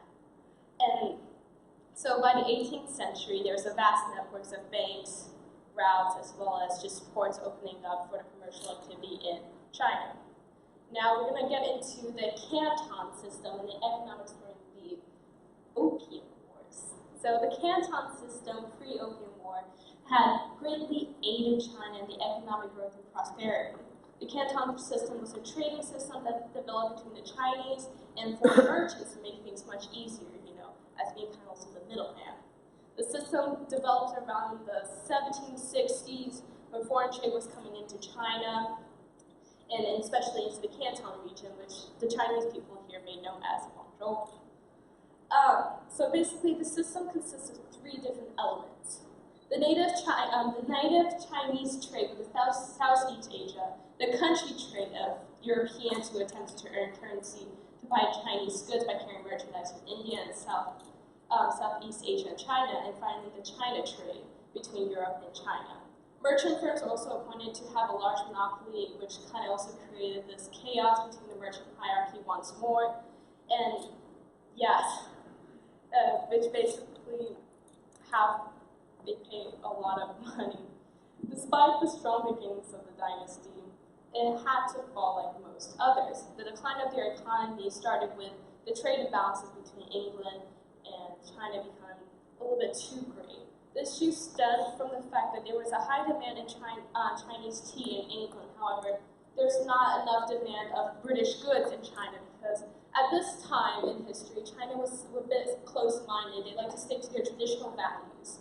They like to stick what they know as familiar. So they didn't seem necessary to buy anything related to Britain or British goods. So as a result of this, Britain slowly went into debt with China, and so they were like, oh, I know how to pay off this debt, we're going to sell them silver. But this would have been a great idea had they realized that China was also known as a silver sink due to the amount of silver that they have in their natural resources. So not only did this cause a great debt in Britain, there's already tensions arising between the two nations. With the failure of silver, Britain started to sell opium. Basically what we know today as heroin. Opium is a very addictive drug that got perhaps 60% of the population in China addicted. So this, of course, is a great way to earn revenue and profit from China, right? At the expense of the health and of the health of the citizens.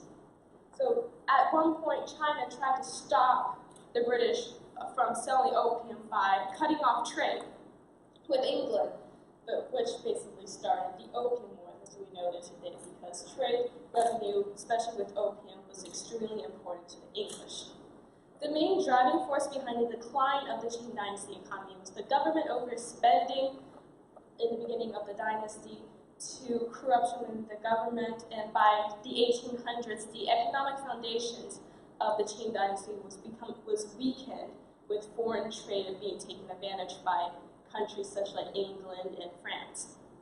Now, not only did economics took into play in the fall of the Qing Dynasty, there was also a lot of socio-economic responses to what was happening at the time.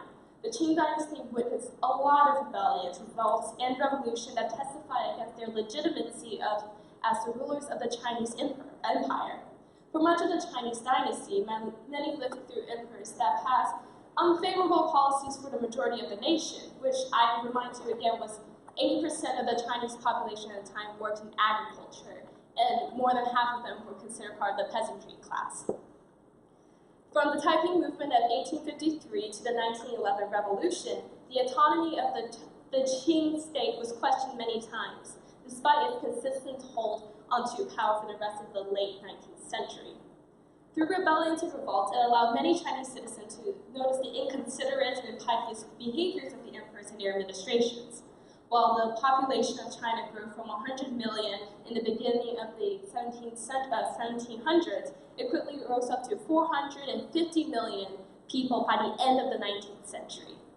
19th century.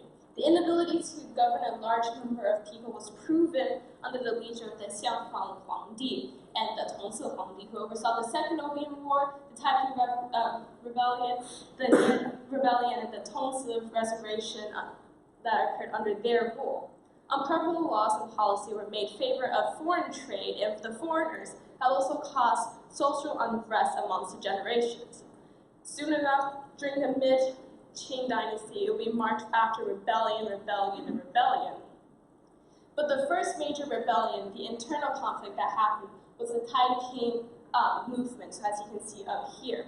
The Taiping rebellions were a series of civil war that happened between the Taiping Heavenly Kingdom and the Qing Dynasty that lasted roughly around 14 years in the middle of the 19th century, fighting over regional economics, reformation of politics, and religious ideologies. The Taiping Heavenly Kingdom sought to replace the Qing as a new dynasty following the dynastic cycle. During the time, in 1851 and 1854, China experienced multiple great floods in the southern portion and the northern portion of the region, which many people had led to believe that the Qings had lost the mandate of heaven. Thus why a newer group known as the Taiping would come along to see if they can seize power through a coup d'etat. The Taiping at the time also gained a lot of support throughout the people, mainly because they represented everything that was the opposite of the Qings. The Qings were the traditional values of China, the cultures that they represented for 4,000 years. Here, the Taiping came over and said, we want gender equality for men and women. We're going to abolish foot binding, and we're going to create we're going to restore the moral compass of China, restore social order. And it just appealed to so many people, and with a charismatic leader such as Wang Xuanquan, people rallied behind them. However, during these 14 years, the Taipings were also able to cause lasting impacts in China, such as simplifying the Chinese writing system that we know today, to abolishing sex tradition. However, China was still a very patriarchal society, and not everyone agreed with it, to which why, despite having 30 million followers, they still failed in the end when they were trying to take Beijing in 1862. Soon after, 2 years later, the leader of the Taiping Rebellion committed suicide, marking the end of this one. But however, with this ideology and all these thoughts going around, it also has caused multiple people around China to question whether the progressiveness of the Qing is needed to be, and it will fuel later rebellions such as the Boxers to the spheres of influences and how people will rise up against these type of ideals. Due to the next rebellion that many people will also know is the Nian Rebellion. It occurred around the same time around the Taiping Rebellion in the south, but this occurred in the north. The Nian Rebellion was they had like a slogan, which is super cool if you read it. They basically told everyone, you kill the poor and you aid the rich. So they were kind of like the Robin Hoods of China during this time. But unlike the Taiping, who was just more organized, they were kind of like groups of bandits who just like 40,000 bandits who grouped together and tried to ensure the self-preservation of survival in China. Because their origins came from the inability for the Qings to aid the great floods and to restore all the villages that are affected and to pay compensation for all the people that died. These people were angry because the Qings had failed to do what is the basic necessary for any government during any natural disaster. Instead, they were focused on foreign trade and also foreign wars instead of focusing what's on the inside. So, also, the Nian also kind of created this type of xenophobia that was occurring in China throughout the countryside. And this rebellion to many people provided not just because they were revolting over the Qing, because they didn't agree over politics or anything, they were disagreeing over survival. The next rebellion, well, not really a rebellion, more like a revolution that happened, was the Chinese Revolution in 1911. This can perhaps be considered as one of the most important points in Chinese history. This revolution marked the end of 4,000 dynastic years of emperor rules. The 1911 revolution brought in the Republic of China, which we now know as today. It's so important because they helped people to realize the importance that collective unity among the people is needed. There shouldn't be any class divisions between merchants or the aristocracy and the peasantry. Most people were equal, and also with the lack of modernization and industrialization in China during this time, people needed to have a progressive government to change those 4,000 years of ancient history and feudalism. Now, sorry. Okay.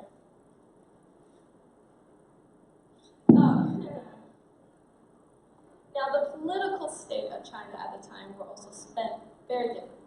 So, the emperor was the main ruler, and he's ruled by he's aided with his administration. But one thing you must notice during the time of the Qing Dynasty is that despite them being the ruling class and the ruling leaders, they were not good rulers.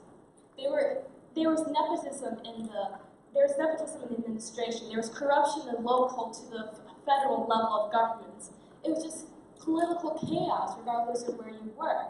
Even when the second to last emperor was trying to modernize China, his aunt came over and seized power, and we know her as Empress Cixi. Basically, there's just not enough checks and balances within the Qing government that allowed flourishment we see in the West and flourishment that we see in Japan during the Meiji Restoration.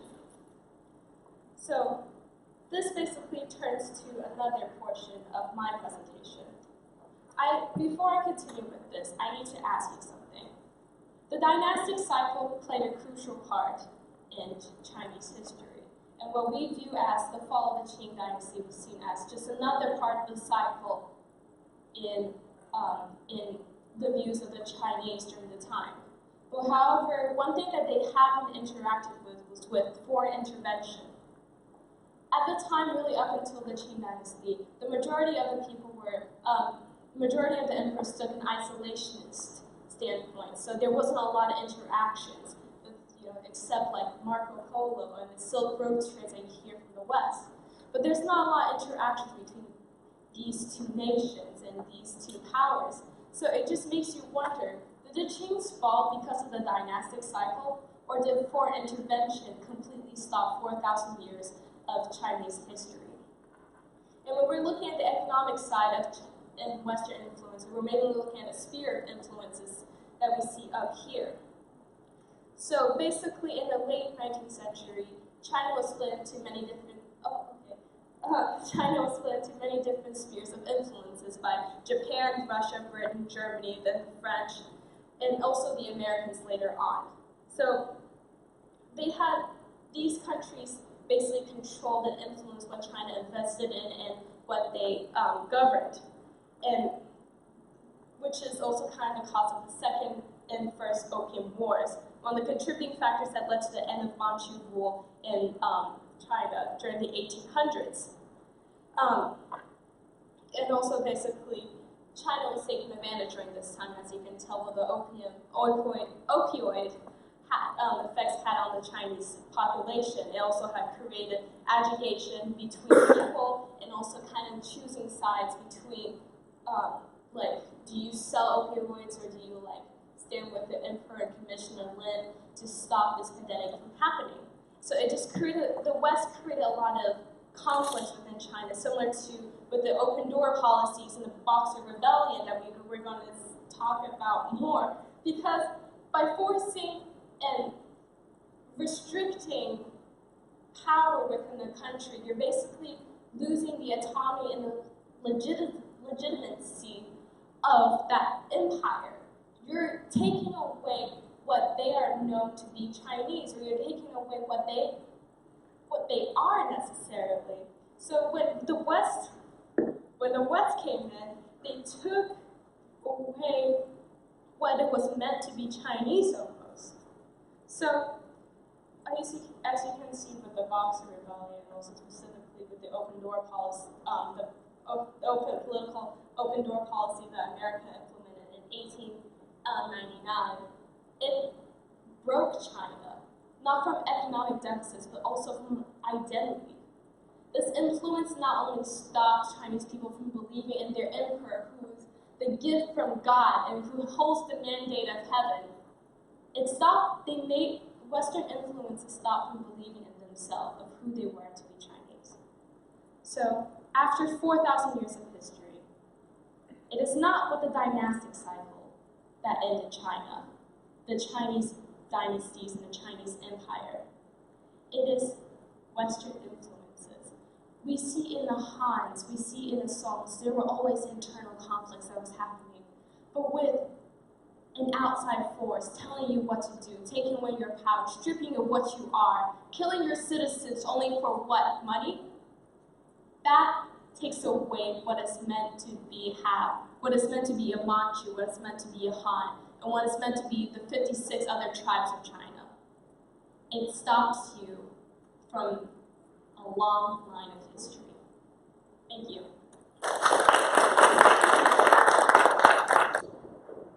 Hi, my name is Koch, and here I'm here to talk to you about my ISP presentation.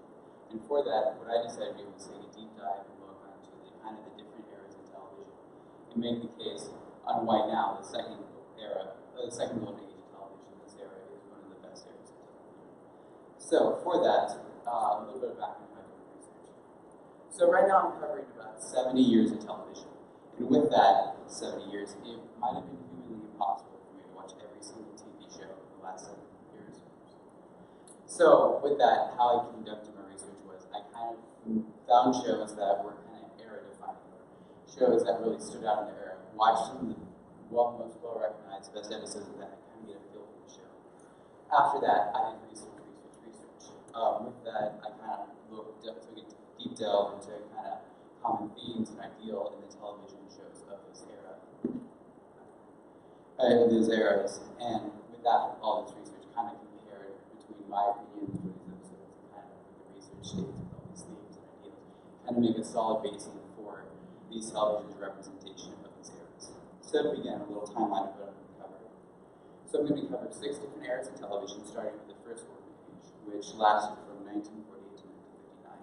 Then the eras of the 60s, 70s, 80s, 90s, which are pretty self-explanatory times, as well as the second golden age, which goes from 2000 to present.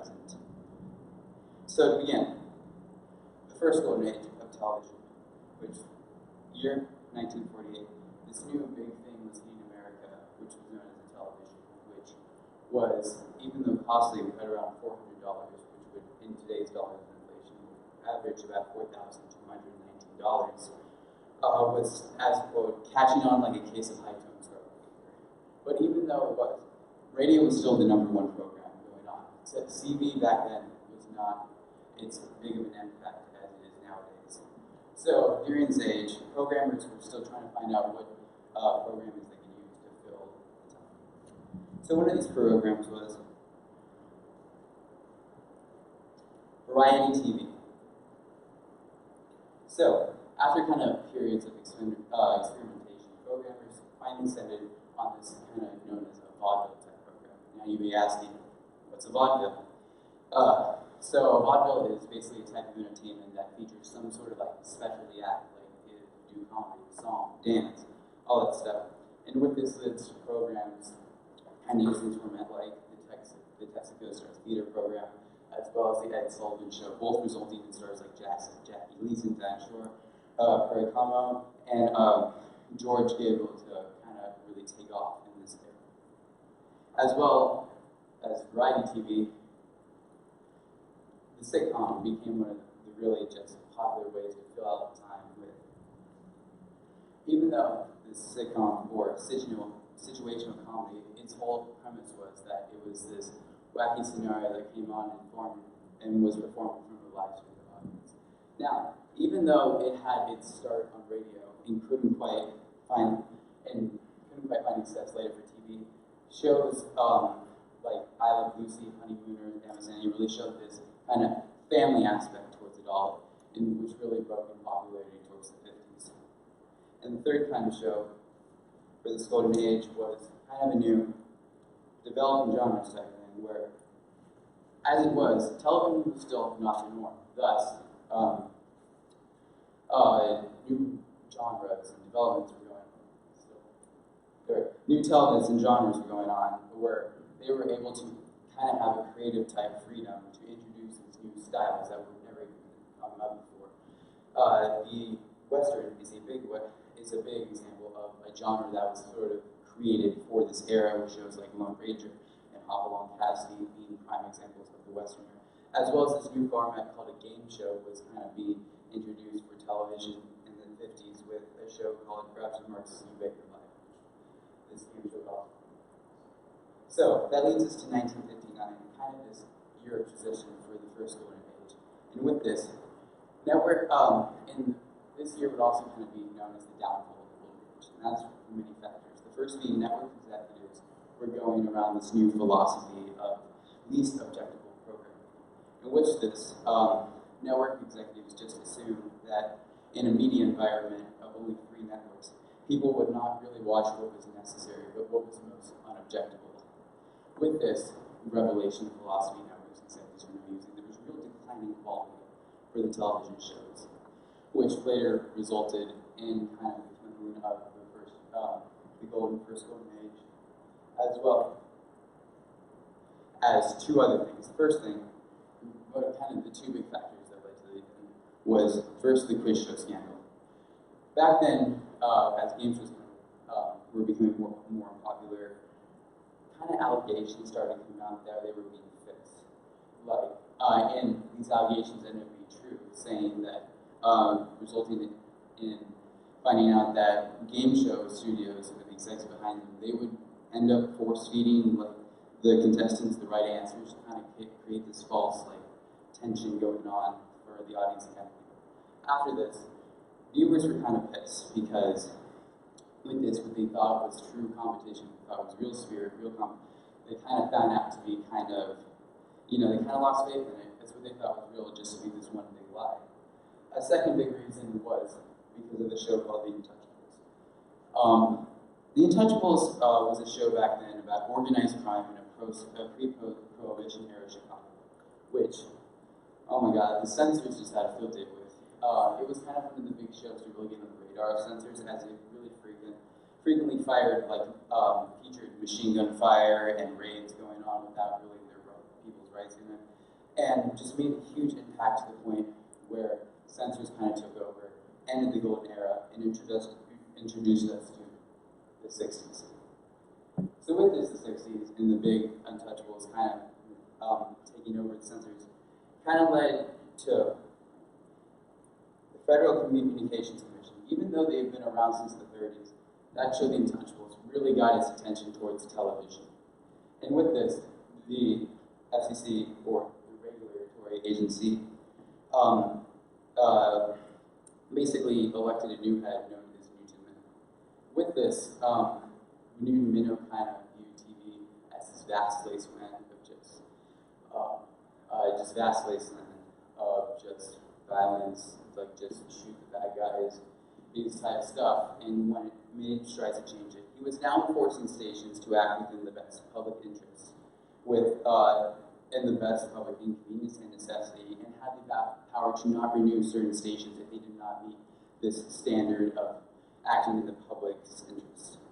But this all really took place on May 9th, 1961, when Monroe addressed the National Association of Broadcasting, where he again used his comparisons of television toward a public wasteland to really woo over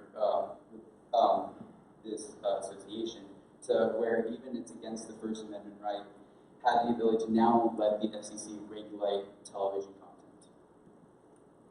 So, with this new regulations, it kind of led to just these mixed genres of studios not really knowing what to do since they've been put on the standards.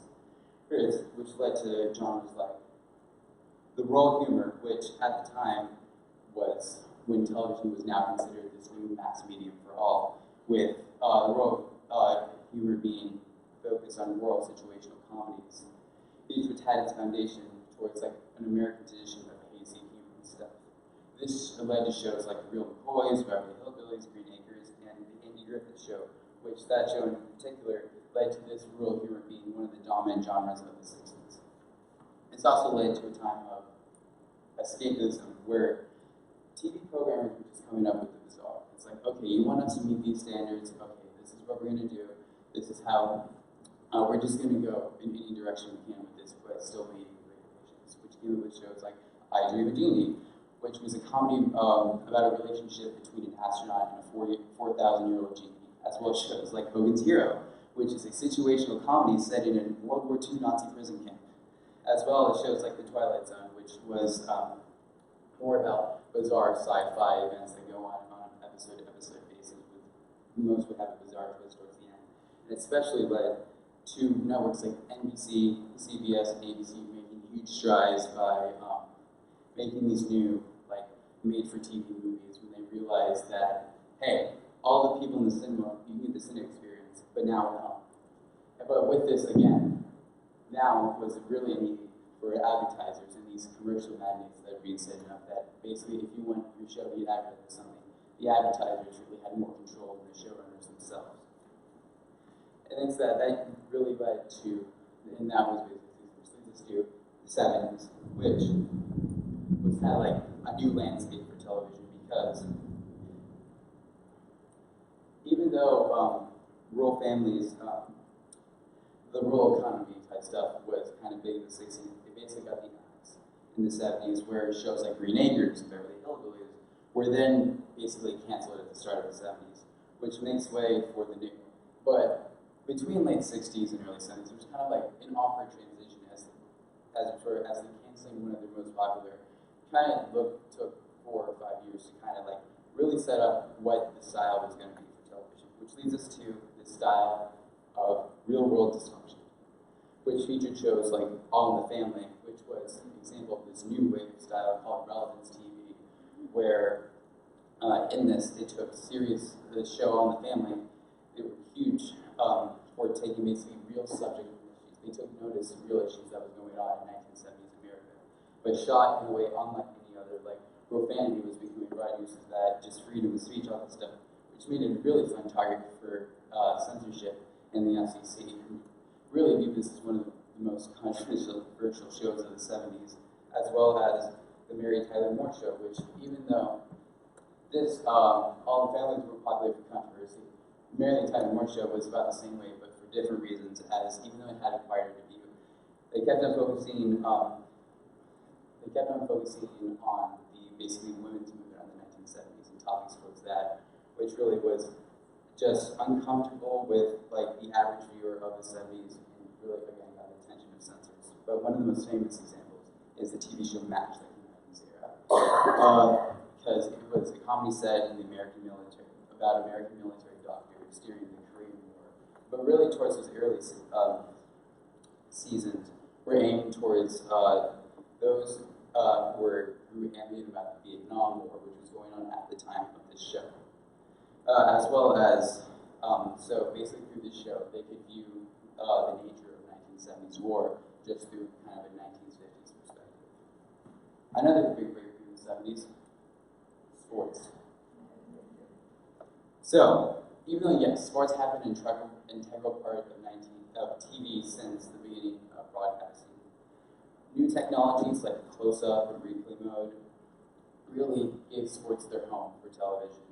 And that all really took off in the year 1970 when ABC launched a little program called Monday Night Football. Oh my God. Apparently there's a lot of football fans out there, as it became one of the most rewatched series today. As everyone would just check in with these new styles, they're just watching their favorite teams and sports. It led into a huge conglomerate of a thing, with ABC finally creating their Wide World of Sports, which was hailed by critics as a athletic anthology, which brings us to the 80s, and kind of the rise of cable television. For us, at a time, cable television was there, but it didn't really offer anything. What cable television and basically was to the average viewer was just another thing you could buy, and maybe by 1970, only 8% of TV goers had cable television, but by 1980, 23% of all viewers would have cable. In the next few years, that would even change too, because of this, cable started in the 80s to become the better quality of the networks, and that can be down to two reasons. The first one, MTV. MTV, or music television, began in August 1981, and basically it's credited as one of the biggest reasons for the increase in cable subscription. Finally, cable had a reason to be bought. 24-hour music videos being surfaced, and something just networks couldn't provide. And in fact, this craze became so popular that in 1985 they needed to make their own sister channel, which was known as VH1. The second biggest credit for the increase in cable was CNN, or the cable news network. This began in 1980 and had its main intention on basically being the primary news for the entire world. Something so crazy it's never been thought of before. But with that, being news for the entire world, it was the only news station to provide actual live coverage of events going on throughout the world, which was big for its time, as well as it being recognized as one of the leaders in covering breaking news going on around the world. Now with this, cable has been dominating, and networks needed to basically find a way to get back. And they did that with quality drama. Quality dramas type stuff, where networks they came up with new concepts for shows, like this nuclear family type sitcom that known as shows like The Cosby Show or Family Ties, which kind of focused heavily on just one family and the character dynamic through all of that, which actually worked, since later in the late 80s, both shows ended up taking at one point or another the #1 spot through network television, as well as NBC releasing a show, Hill Street Blues, a basic cop procedural show, but it gave NBC a new philosophy to develop programs for a smaller, more selective audience. Also during this time, the rise of talk shows.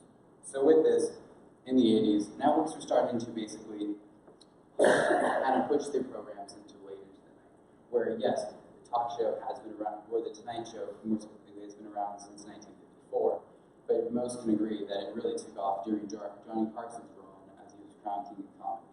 Now during this time, during Johnny Carson's run, it inspired other programs to realize that these type of shows can bring in the ratings. So which led to people like Late Night with Dave Letterman and other studios, and it in fact became so popular that a whole new genre had to be created for this, and it's kind of known as the tabloid TV type era, where instead of night, they kind of focused the daytime, and daytime talk shows and all stuff with popular shows from like Oprah.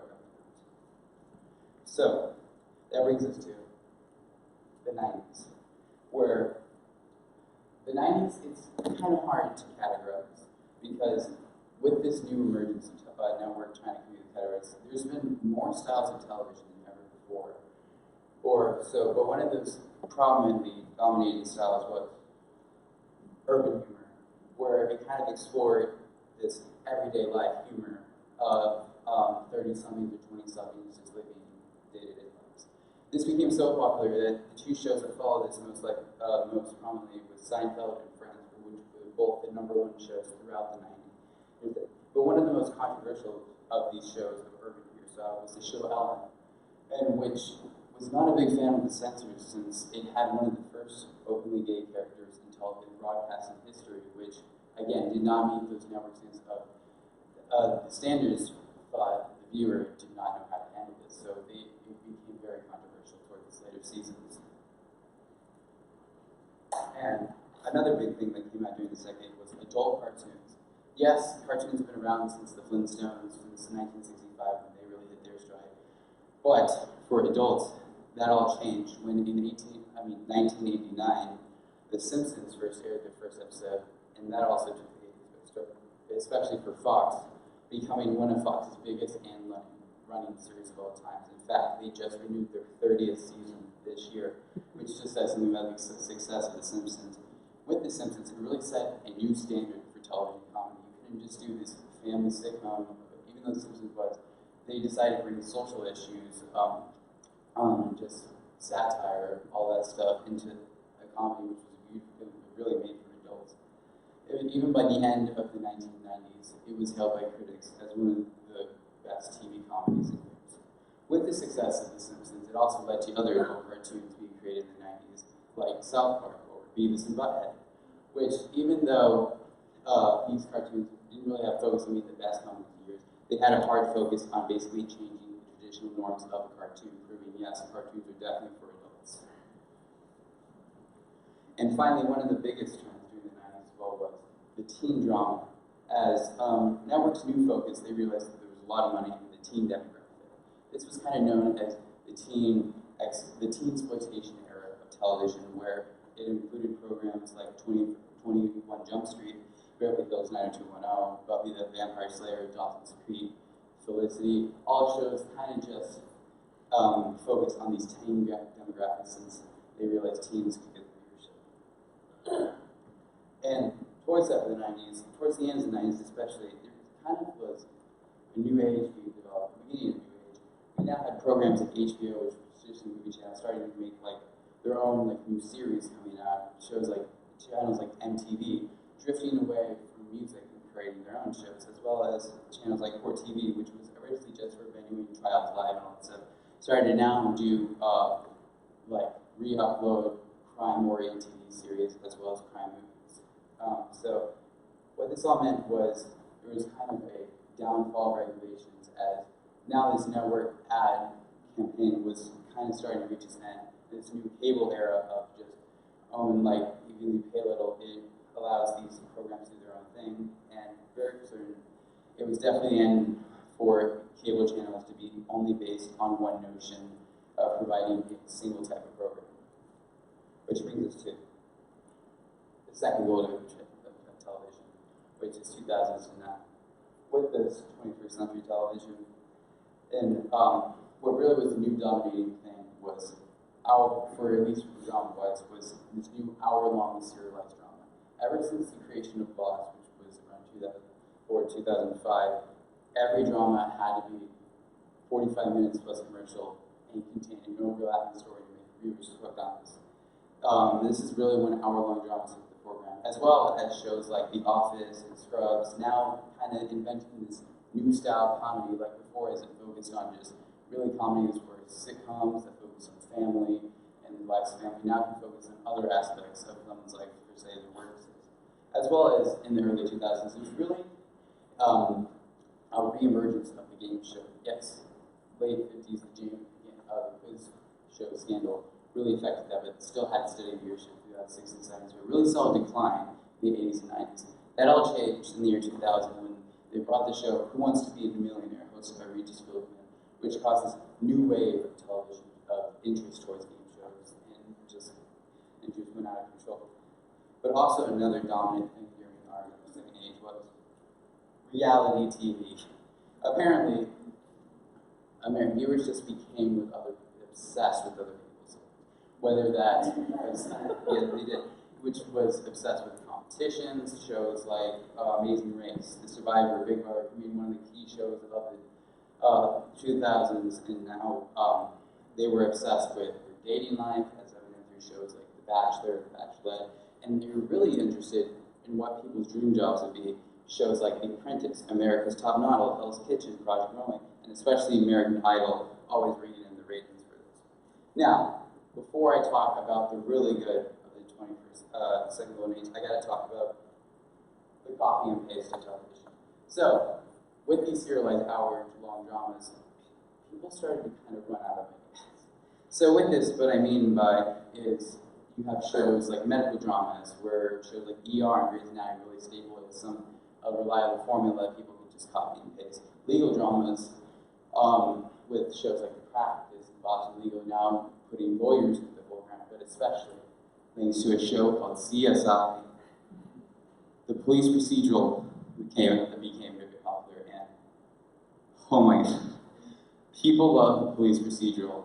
In fact, so much, I was inspired to just look up how many came out.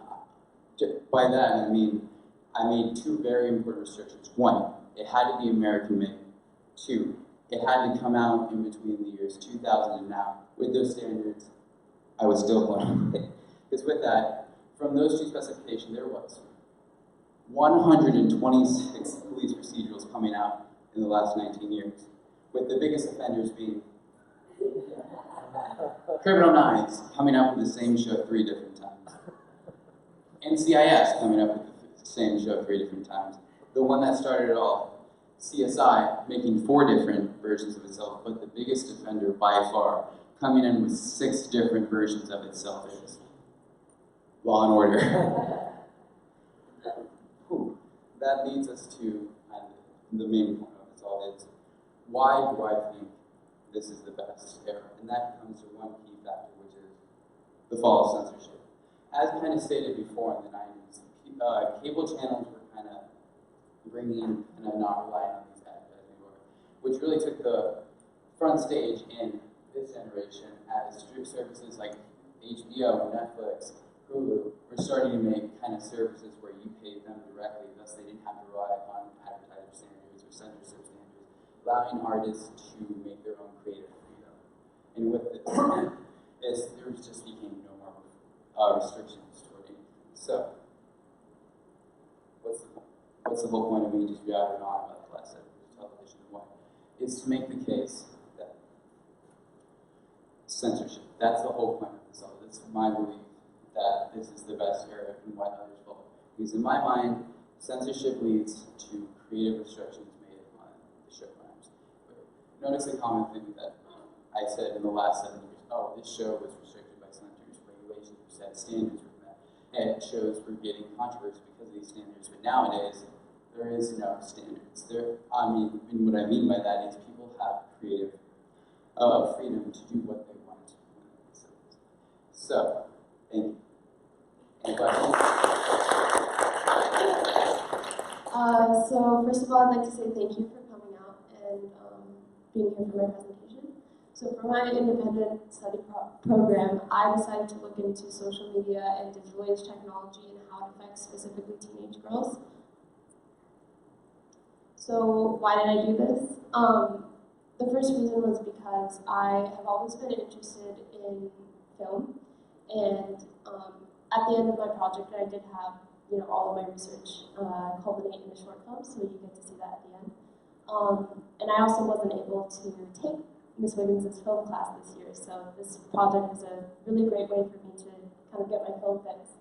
But I was inspired particularly by 2 films, the first being 8th Grade by Bo Burnham, and the second being Lady Bird, directed and written by Greta Gerwig. So these films stood out to me because of the way that they kind of authentically represent youth.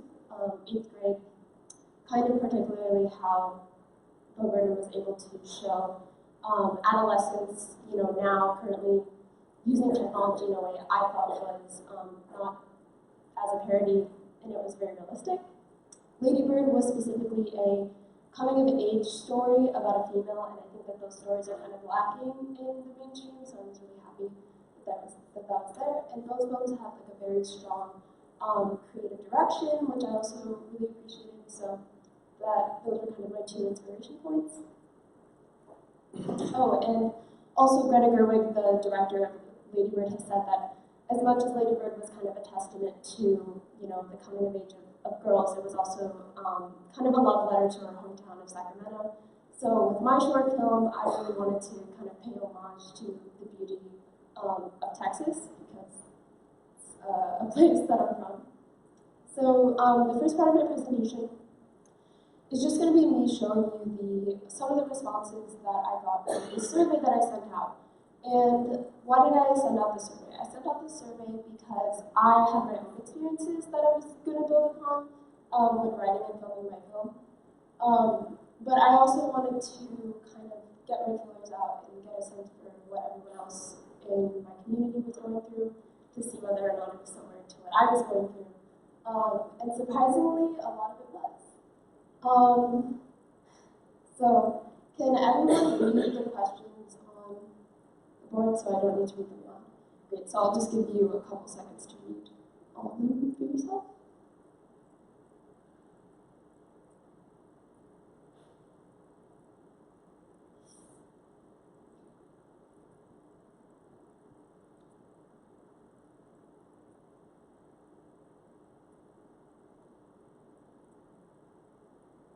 Okay. So after I sent out the survey, I was completely blown away by, you know, the length and the emotion and the intent that went into my responses. And as you can see, I got a lot of responses. So these aren't my responses. This is a copy of the redacted Mueller report. These are my responses. I thought that joke would land. So to answer the first question, I found out that the kind of primary social medium that is used was Instagram, and this was a little surprising to me because I anticipated the second most popular, Snapchat, to be the most popular. But kind of thinking about it, Snapchat I think is more used as a means for communication, whereas Instagram is kind of a medium where you can go to just to waste time. So that kind of surprised me as well. Also, as one of my friends has said before, no social media is created equally. Instagram definitely has an emphasis on visuals. It's very photo-based, as opposed to Tumblr and Twitter and others, which are kind of word-based.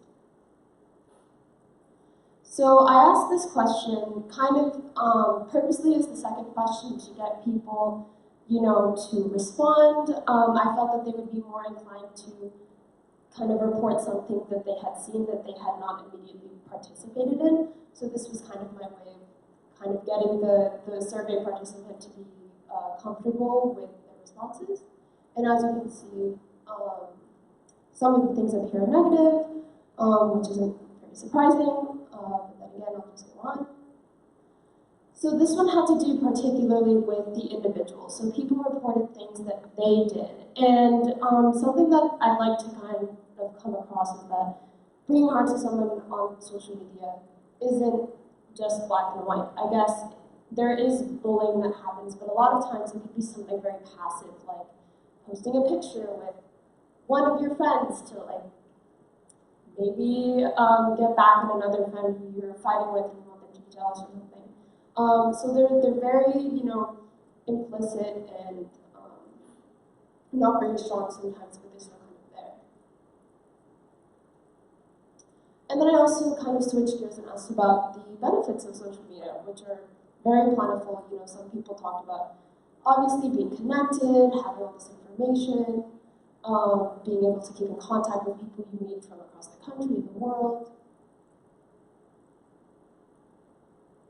So for this question, I asked whether or not people thought the representation of teens using technology in mainstream film was accurate or not. And as you can see, about 2/3 reported that it was inaccurate. And this isn't very surprising to me, because often when we're watching films, we see, you know, people taking selfies, people Snapchatting all the time. And although that is, accurate, although the older generations like to harp on us for being narcissistic, which to a degree fair, it's not all just that. And this last graphic I have was kind of a, if this applies, then please answer. So the question was, if you feel anxiety due to social media, what steps do you take to mitigate that? What steps do you take to improve your mental health? And as you can see, the most popular response was limiting usage. People turn off notifications, log out of accounts, and then even delete accounts, which I was surprised by. And it's also worth saying that 34 out of the 40 participants of the survey answered this question, so more than 3/4 of the people I polled admitted to having anxiety due or brought on by social media. So this part was interesting, and this was kind of my purpose going into the film, is I wanted to kind of explore the idea that the after effects of a fallout of a relationship or a friendship are much more different now than they were, say, when my mom was my age. So, and this is kind of illuminated in these two, in this first one. You can see the person reports it being harder to have the time to heal or move on from people because you're constantly bombarded with seeing their faces or their names pop up on the screen. And this is particularly interesting to me because I think this is a rather new phenomenon. When my mom was my age, if she was going through something, she kind of had the space to deal with it, but now we kind of have this new 21st century digital age social media thing where it's a lot harder to, have the space to breathe or have the space to move on. And I just think that is an interesting idea. So having all of these survey questions, I really looked into them. I really resonated with a lot of the things that people said. I was also kind of surprised by the responses that people made because, again, they were very different. And I think that this is very emblematic of the fact that our generation, like any generation, is very diverse. So to see our social media usage and our technology usage parodied and reduced to something to mock at is at times insulting. So I wanted to create a film that showed, one, the realistic portrayal of technology usage, two, what it's like to specifically be a girl and go through this. And you're probably already thinking in your mind, ideas of body image and stuff like that, and feeling the pressure to be, pretty. But I think it's a lot more than just that. So now I'm going to go into my film production. So writing, planning, filming, editing a film turns out is a lot harder than I thought it might have been. It took a lot of time. I wrote so many different scripts, and I ended up using probably a quarter of what I originally wrote. But the important kind of symbols and motifs I had are listed here. So I'm going to show my film in a couple minutes. But the most important kind of symbol motif that pops up a lot are flowers. So flowers are in my film a symbol of, fragility, beauty, but they're also often connected with femininity, which is why I use them. So you'll see kind of in, you'll see in the beginning scene where the main character wants to get photos in a patch of flowers, and there's passing cars, and her friend is even like, is this dangerous? Are you sure this is okay? And she's very dismissive. So that's, the main character is very dismissive, saying like, no, let's just do it, come on. This is supposed to be emblematic of the fact that people, my age sometimes, myself included, use social media in a way that's very, not intentional. They don't think about the after effects. And then this is later mirrored in how the flowers are then destroyed. And yeah, so I'll just leave it up here.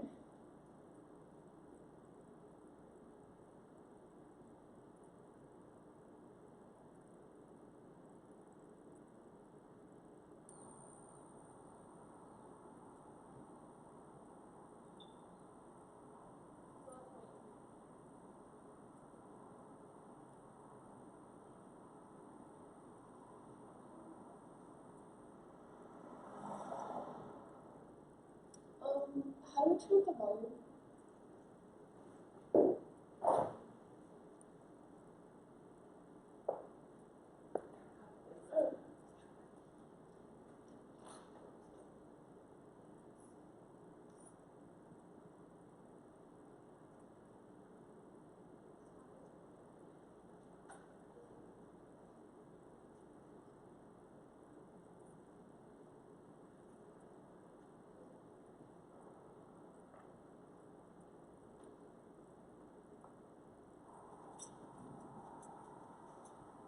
I think here's good, right? Like right here. Yeah, it's fine.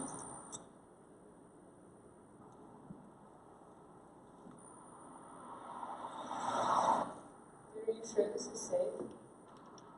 No, dude, it won't take that long, I promise. Okay.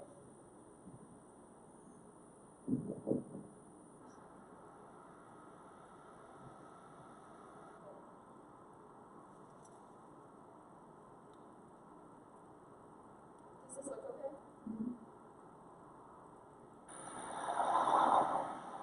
Not the natural thing to do. I guess I'll do it this way, because that looks like natural. Okay, go.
Southern California. Thousands of people are showing up every day to get a glimpse. It's just the third time it's happened in the last 12 years. We do have habitat damage from people going on the small trails on the sides to take pictures of the flowers. Gene Ryan has spent 13 years at Antelope Valley, California Poppy Reserve talking to visitors about wildlife. We need everybody's cooperation for the habitat to survive the season. Thank you! Normally she gives educational tours, but these days she's busy policing a new pest.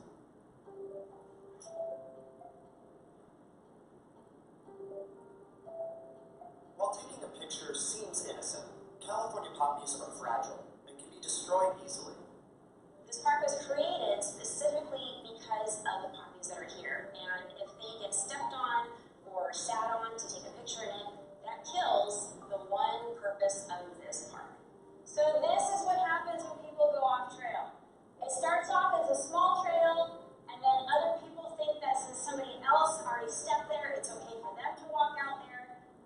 We get people who just think they can do whatever they want, and we'll talk to them and tell them what they're doing wrong.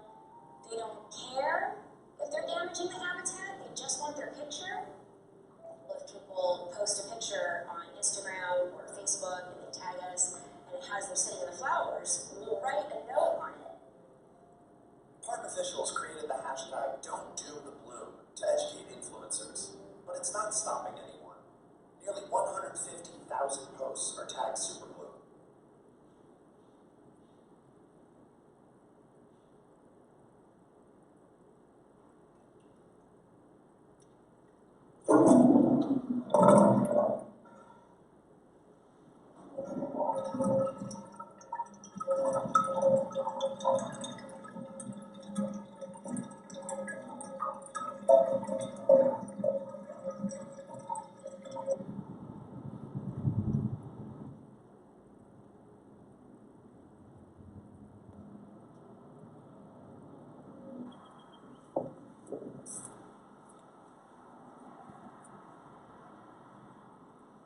watch out for the flowers, okay? Don't step on them.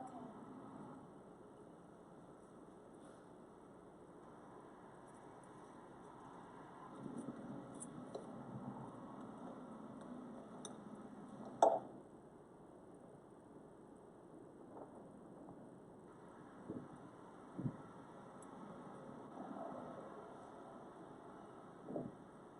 Hey, Frusco? Yeah. Can you listen to this song I like? Lucky Girl song? Yeah, that one.